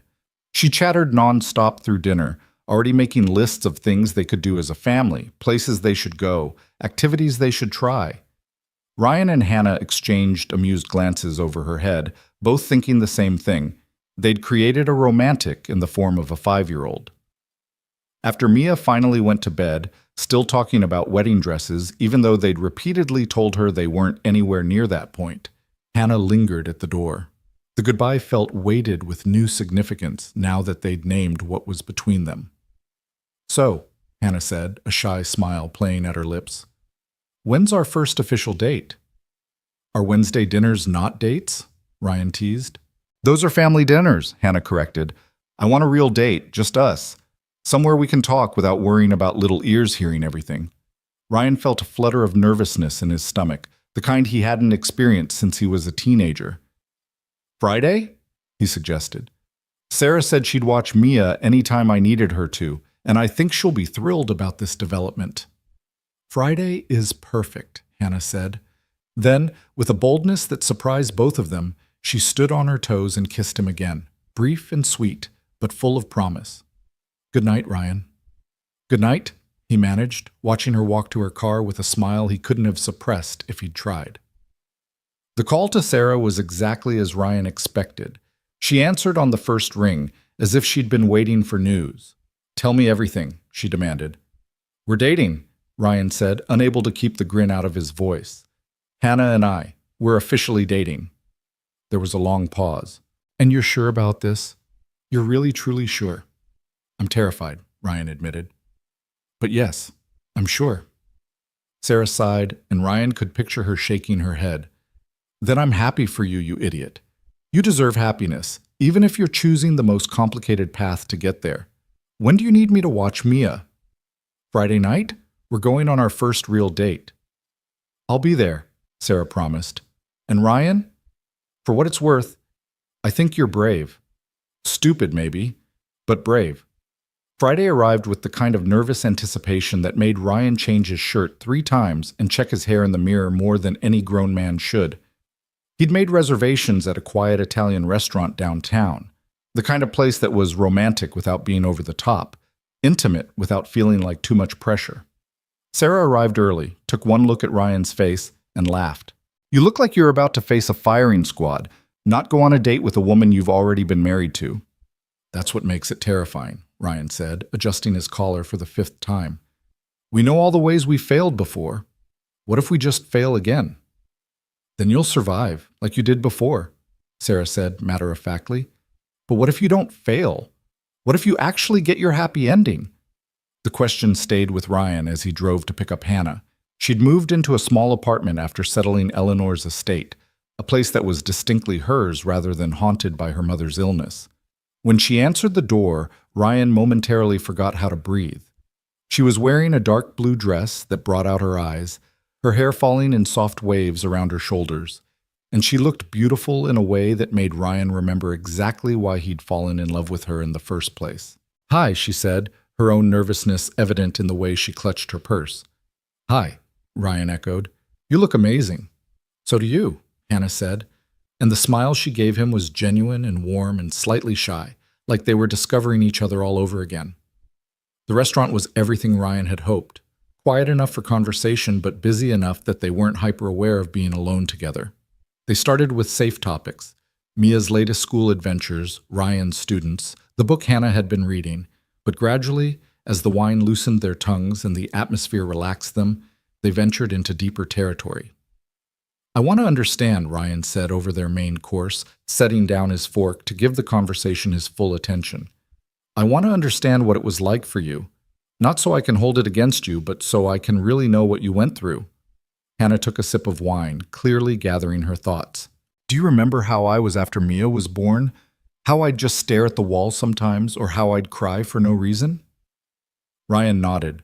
He remembered, though he'd attributed it to exhaustion and hormones, normal new parent struggles. It felt like drowning, Hannah continued, her voice quiet but steady. Like I was underwater and everyone else was above the surface, living normally, and I couldn't figure out how to get up there with them. I'd look at Mia and feel this overwhelming love, but also this terror that I was going to fail her, that I was broken and defective and she deserved better. You weren't broken, Ryan said firmly. I know that now, Hannah said. But then, I believed it completely, and the worse I felt, the more I tried to hide it, because admitting I was struggling felt like admitting I was a terrible mother.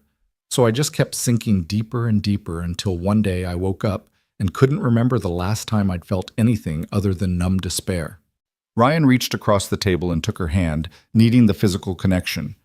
What made you finally leave? Was there a specific moment? Hannah's eyes filled with tears, but she didn't look away. I was giving Mia a bath. She was 2, so full of energy and joy, and she was splashing and laughing, and I just felt nothing. I couldn't connect to her happiness. I couldn't feel the love I knew was supposed to be there. And I had this thought, this terrible, intrusive thought, that if something happened to her, I wouldn't even care because I couldn't feel anything at all. Ryan's grip on her hand tightened. He could see the shame in her face, the way she was bracing for his judgment or disgust. That thought terrified me, Hannah continued, tears spilling over now. Not because I wanted anything bad to happen, but because I realized how sick I was, how dangerous I might be, even though I'd never hurt her. I called my cousin that night, you remember Jessica? And I told her everything. She drove 6 hours to come get me, and she's the one who got me into therapy, who helped me understand I had postpartum depression.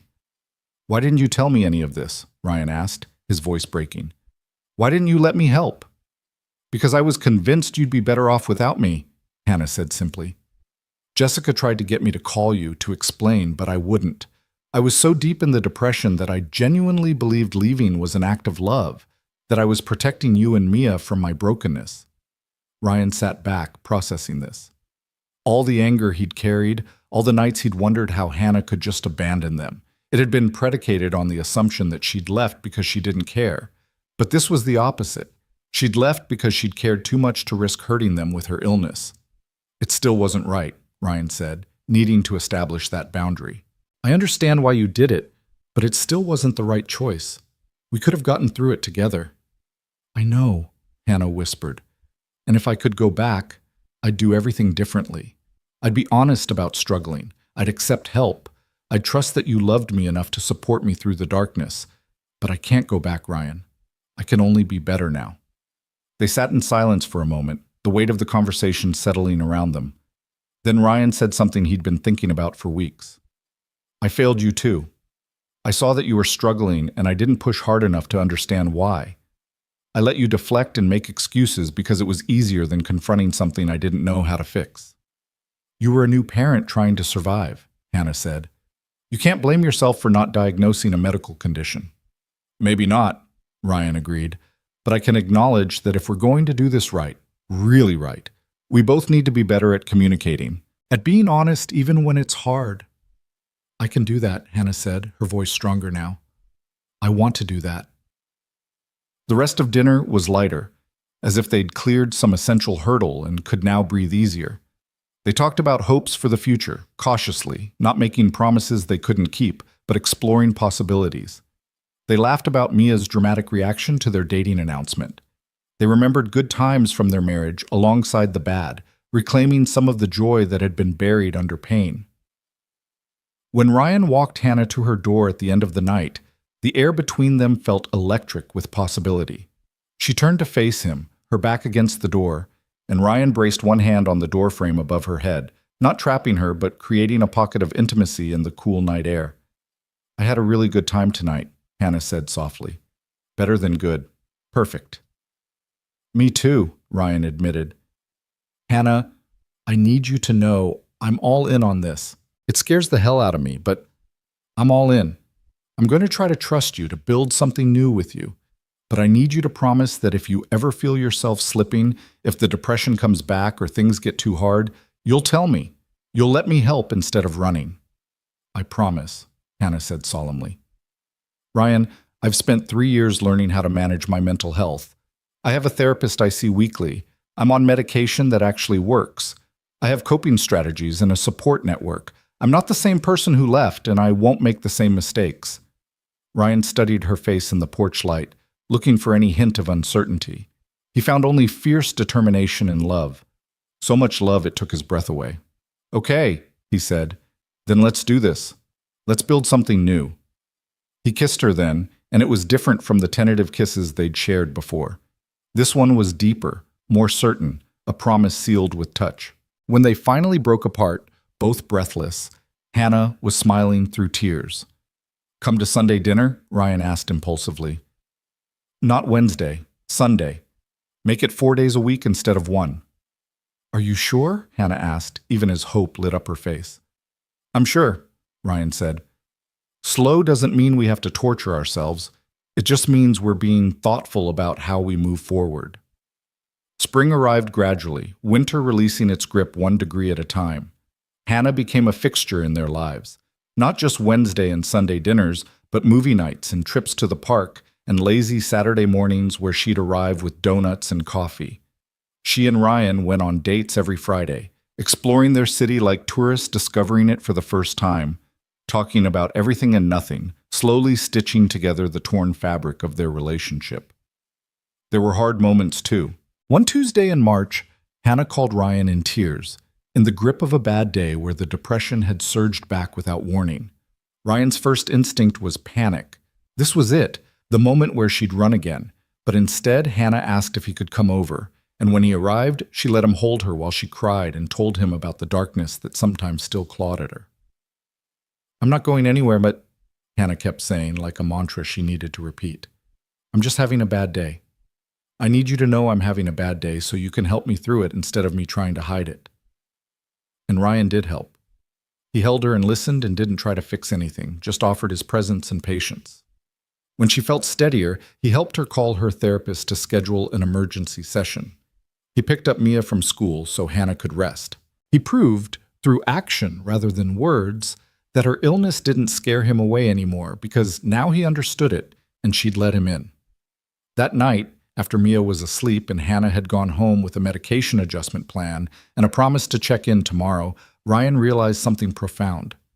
Love wasn't just the easy moments, the laughter and joy and connection. Love was also this, showing up on the hard days, offering support without judgment, choosing to stay when leaving would be simpler. In April, Ryan invited Hannah to his school's spring concert where Mia was singing with her kindergarten class. It was a small thing, but it felt significant. Hannah in the audience with the other parents, recording on her phone like she'd never missed a moment of their daughter's life. Afterward, when Mia ran up to them both with equal enthusiasm, chattering about how nervous she'd been and whether they'd heard her part, Hannah caught Ryan's eye over their daughter's head and smiled. This was what rebuilding looked like. Not grand gestures or dramatic declarations, but the accumulation of small moments that added up to something solid and real. One Saturday in May, nearly 6 months after that chance meeting in the mall, Hannah brought up the subject that had been hovering unspoken between them for weeks. They were at the park, watching Mia play on the swings with other children, and Hannah's hand was warm in Ryan's as they sat on a bench in the sunshine. "I've been thinking," Hannah started, then paused, clearly nervous about how to continue. "That's dangerous," Ryan teased, trying to lighten whatever heavy thing was coming. Hannah laughed, but pressed on. "I've been thinking about the future, about where this is going, and I know we said we'd take things slow, and I don't want to rush anything, but Ryan, I want more of this, more of us, more of being a family. I want to wake up in the same house as you and Mia. I want to be there for breakfast and bedtime stories and all the ordinary moments in between." Ryan's heart hammered in his chest. They'd been dancing around this conversation, both wanting it but afraid to voice it first. "Are you saying you want to move in?" "Eventually," Hannah clarified. "Not tomorrow, not even next month. But maybe we could start talking about it. About what that would look like, what boundaries we'd need, how we'd make sure Mia felt secure through the transition." Ryan turned to face her fully, taking both her hands in his. "I want that too," he admitted. "God, Hannah, I've wanted it for weeks, but I was afraid to say it. Afraid you'd think I was moving too fast or that I was being naive." "You're not naive," Hannah said firmly. "You're hopeful, and hope is good. Hope is what's gotten us this far." They talked through the practical details. Hannah would keep her apartment for now as a safety net and a sign they were being thoughtful rather than impulsive. They'd start with Hannah staying over a few nights a week, letting Mia adjust gradually. If things continued to go well, they'd revisit the conversation about actually moving in together in a few months. But underneath the logistics was the real conversation, the one about commitment and trust and whether they believed in their ability to make this work long term. And to Ryan's surprise, he found that he did believe it. Not because the past had been erased or because everything was perfect, but because they'd both changed in the ways that mattered most. When they told Mia about the plan for Hannah to start staying over more, their daughter's reaction was predictably enthusiastic. "Does this mean we're a real family again?" she asked, her blue eyes, so like Hannah's, shining with hope. "We've always been a real family," Ryan said gently. "But yes, we're learning how to be the kind of family that lives together again." "Good," Mia said with satisfaction, "because I was getting tired of saying goodbye to Mommy all the time." The transition was smoother than Ryan had dared to hope. Hannah fit back into their rhythms as if she'd never left, but with an awareness and gratitude for the privilege of being included. She did bedtime duty with the reverence of someone who'd lost years of it. She made pancakes on Saturday mornings and laughed when Mia critiqued her technique compared to Daddy's. She joined them for school drop-offs and parent-teacher conferences, and all the mundane, beautiful moments that made up a life. There were adjustments, of course. Times when Ryan had to remind himself that Hannah's way of doing things wasn't wrong, just different. Moments when Hannah felt like an intruder in a home that Ryan and Mia had built without her, and had to be reminded that she was wanted. But they talked through it all, committed to the communication they'd promised each other. In July, on a humid evening with fireflies lighting up the backyard, Ryan found himself standing at the kitchen window watching Hannah and Mia catch lightning bugs in a jar. Mia's laughter carried through the screen, and Hannah's answering giggle sounded young and free, like the woman Ryan had married before life got complicated. Sarah, visiting for the weekend, came to stand beside him. "You did it," she said quietly. "You actually pulled off the impossible." "What's that?" Ryan asked, though he knew what she meant. "You forgave her, really forgave her. Not the kind of forgiveness that's really just pretending nothing happened, but the kind that acknowledges the pain and chooses love anyway." Ryan watched Hannah lift Mia up so she could reach a higher firefly, their silhouettes dark against the twilight sky. "She made it easy," he said. "She did the work. She showed up. She proved she was different." "You both did the work," Sarah corrected. "Don't sell yourself short. You could have stayed angry forever and no one would have blamed you. Instead, you chose to be brave." That night, after Mia was asleep and Sarah had gone to the guest room, Ryan and Hannah sat on the back porch swing, moving gently in the humid air. Hannah's head rested on Ryan's shoulder, his arm around her waist, and it felt so natural that Ryan could almost forget they'd ever been apart. "I have something I need to say," Hannah said suddenly, sitting up to face him. In the dim porch light, her expression was serious, almost nervous. Ryan's stomach clenched. After months of things going well, he'd been waiting for the other shoe to drop. "Okay," he said carefully. Hannah took a deep breath. "I want you to know that I see what you've done. Not just agreeing to date me or letting me back into Mia's life, but the way you've loved me through my bad days. The way you've chosen to trust me even when it scared you. The way you've made space for me in the life you built without ever making me feel like I was erasing what you and Mia created together." "Hannah," Ryan started, but she held up a hand. "Let me finish," she said. "You would have been completely justified in never forgiving me, in letting me have a relationship with Mia but nothing more. And I would have accepted that, would have been grateful for even that much. But you gave me more. You gave me another chance at love, at family, at being whole. And I need you to know that I will never take that for granted, not ever." Ryan felt his throat tighten with emotion. "You've earned it," he said roughly. "Every day you've earned it." "I want to keep earning it," Hannah said. "For the rest of my life, I want to keep earning it. Ryan Walker, I know we're taking things slow. I know we're not rushing into anything, but I need you to know, when you're ready, if you're ever ready, I want to marry you again. I want to make vows we actually keep this time. I want to build a life that nothing can tear apart because we've learned how to weather the storms together." The proposal, if that's what it was, caught Ryan completely off guard. His first instinct was to be cautious, to say it was too soon, to protect himself from the vulnerability of saying yes. But then he looked at Hannah's face, saw the hope and fear and love shining there, and realized that caution had gotten him nowhere good. It was courage that had brought them to this porch, this moment, this second chance at happiness. "Ask me again in 6 months," Ryan said, watching Hannah's face fall with disappointment before he continued. "And the answer will be yes. I want to marry you again, Hannah. I want to stand up in front of everyone we know and promise to love you through everything, the good and the bad, the easy and the hard.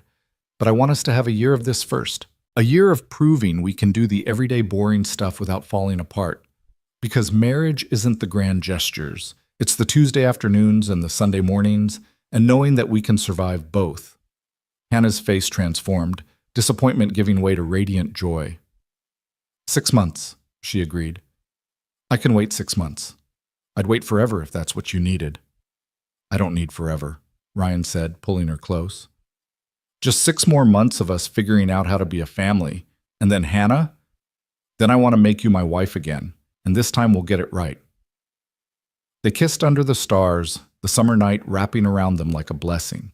Inside the house, Mia slept peacefully, unaware that her parents had just promised each other a future. But she'd know soon enough. She'd be there when they said their vows again, old enough this time to remember, to understand what it meant when two people chose each other despite everything that had tried to tear them apart. The next 6 months passed in a blur of ordinary, extraordinary moments. Hannah officially moved in on a cool October morning, her belongings minimal because she said she wanted to blend into the life Ryan and Mia had built rather than disrupting it. They rearranged closets and drawers, making space for her things alongside theirs, and it felt less like an invasion and more like finally becoming complete. Mia started first grade and thrived, her confidence bolstered by having both parents there to cheer her on. Hannah joined the PTA and volunteered in Mia's classroom, building relationships with the other parents who'd only known Ryan as the dedicated single dad. There was gossip, inevitably, whispers about the wife who'd left and come back, but Hannah faced it with grace and honesty, never hiding from her past but refusing to be defined by it either. Ryan proposed properly in December, on Christmas Eve, in the same mall food court where they'd run into each other a year earlier. He told Hannah he wanted to go shopping, dragged her to the spot where Mia had first hugged her mother, and dropped to one knee in front of curious shoppers and twinkling Christmas lights.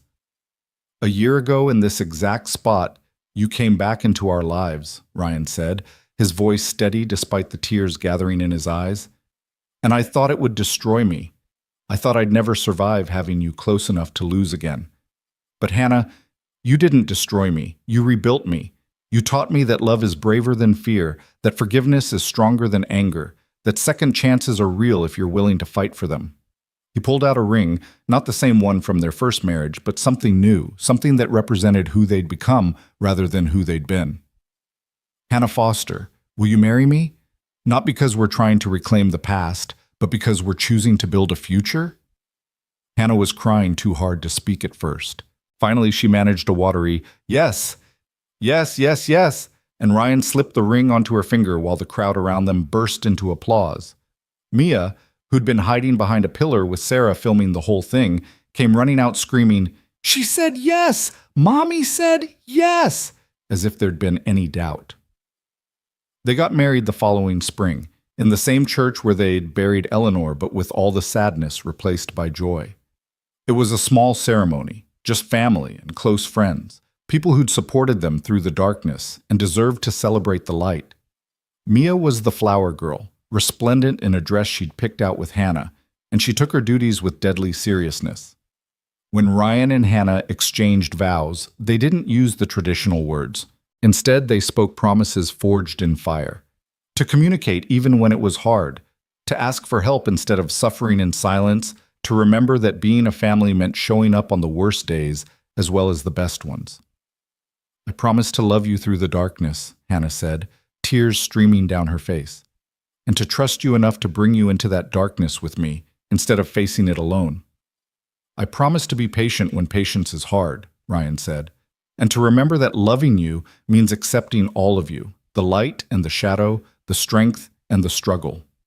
When they kissed, sealing vows that meant so much more than the ones they'd spoken 8 years earlier, Mia cheered louder than anyone. At the reception, held in Sarah's backyard under strings of lights that made everything look magical, Ryan found himself standing with Hannah and Mia, the three of them watching people dance and celebrate and toast to their happiness. His arm was around Hannah's waist, her head on his shoulder, Mia pressed against his other side, and Ryan felt something he hadn't felt in years. Complete. Whole. Home. "What are you thinking?" Hannah asked softly. Ryan considered the question. He thought about that Christmas Eve in the mall, about the terror he'd felt seeing Hannah again, about the long, painful journey from anger to understanding to love. He thought about the bad days they'd weathered and the good days they'd celebrated, and all the ordinary days in between that had added up to something extraordinary. "I'm thinking about something Mia said that first night," Ryan admitted. "When you came to Christmas dinner, remember? We were in the living room and she was falling asleep, and she said we were family." "I remember," Hannah whispered, her voice thick with emotion. "She was right," Ryan said simply.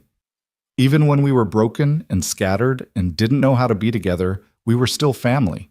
We just had to find our way back to each other." Hannah turned to kiss him, a quick press of lips that tasted like tears and champagne and promise. "Thank you," she whispered against his mouth. "Thank you for finding your way back to me." "Thank you for doing the work to be someone worth finding," Ryan replied. Mia, who'd been eavesdropping shamelessly, squeezed between them. "Are you guys being mushy again?" she asked, but she was grinning. "Always," Ryan confirmed, pulling both his girls close. "Get used to it." And there, surrounded by friends and family, with spring flowers blooming and lights twinkling overhead, and the future stretching bright and uncertain before them, Ryan Walker realized something profound. Forgiveness wasn't weakness. Trust wasn't foolishness.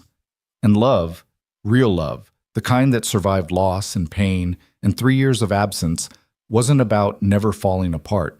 It was about choosing to put the pieces back together, different than before but somehow stronger for having been broken and remade. They'd lost years they could never get back. But they had all the years ahead of them, and that was more than enough. It was everything. As the party continued around them, Ryan looked up at the stars beginning to emerge in the darkening sky. The same stars that had watched them fall apart and now watched them come back together.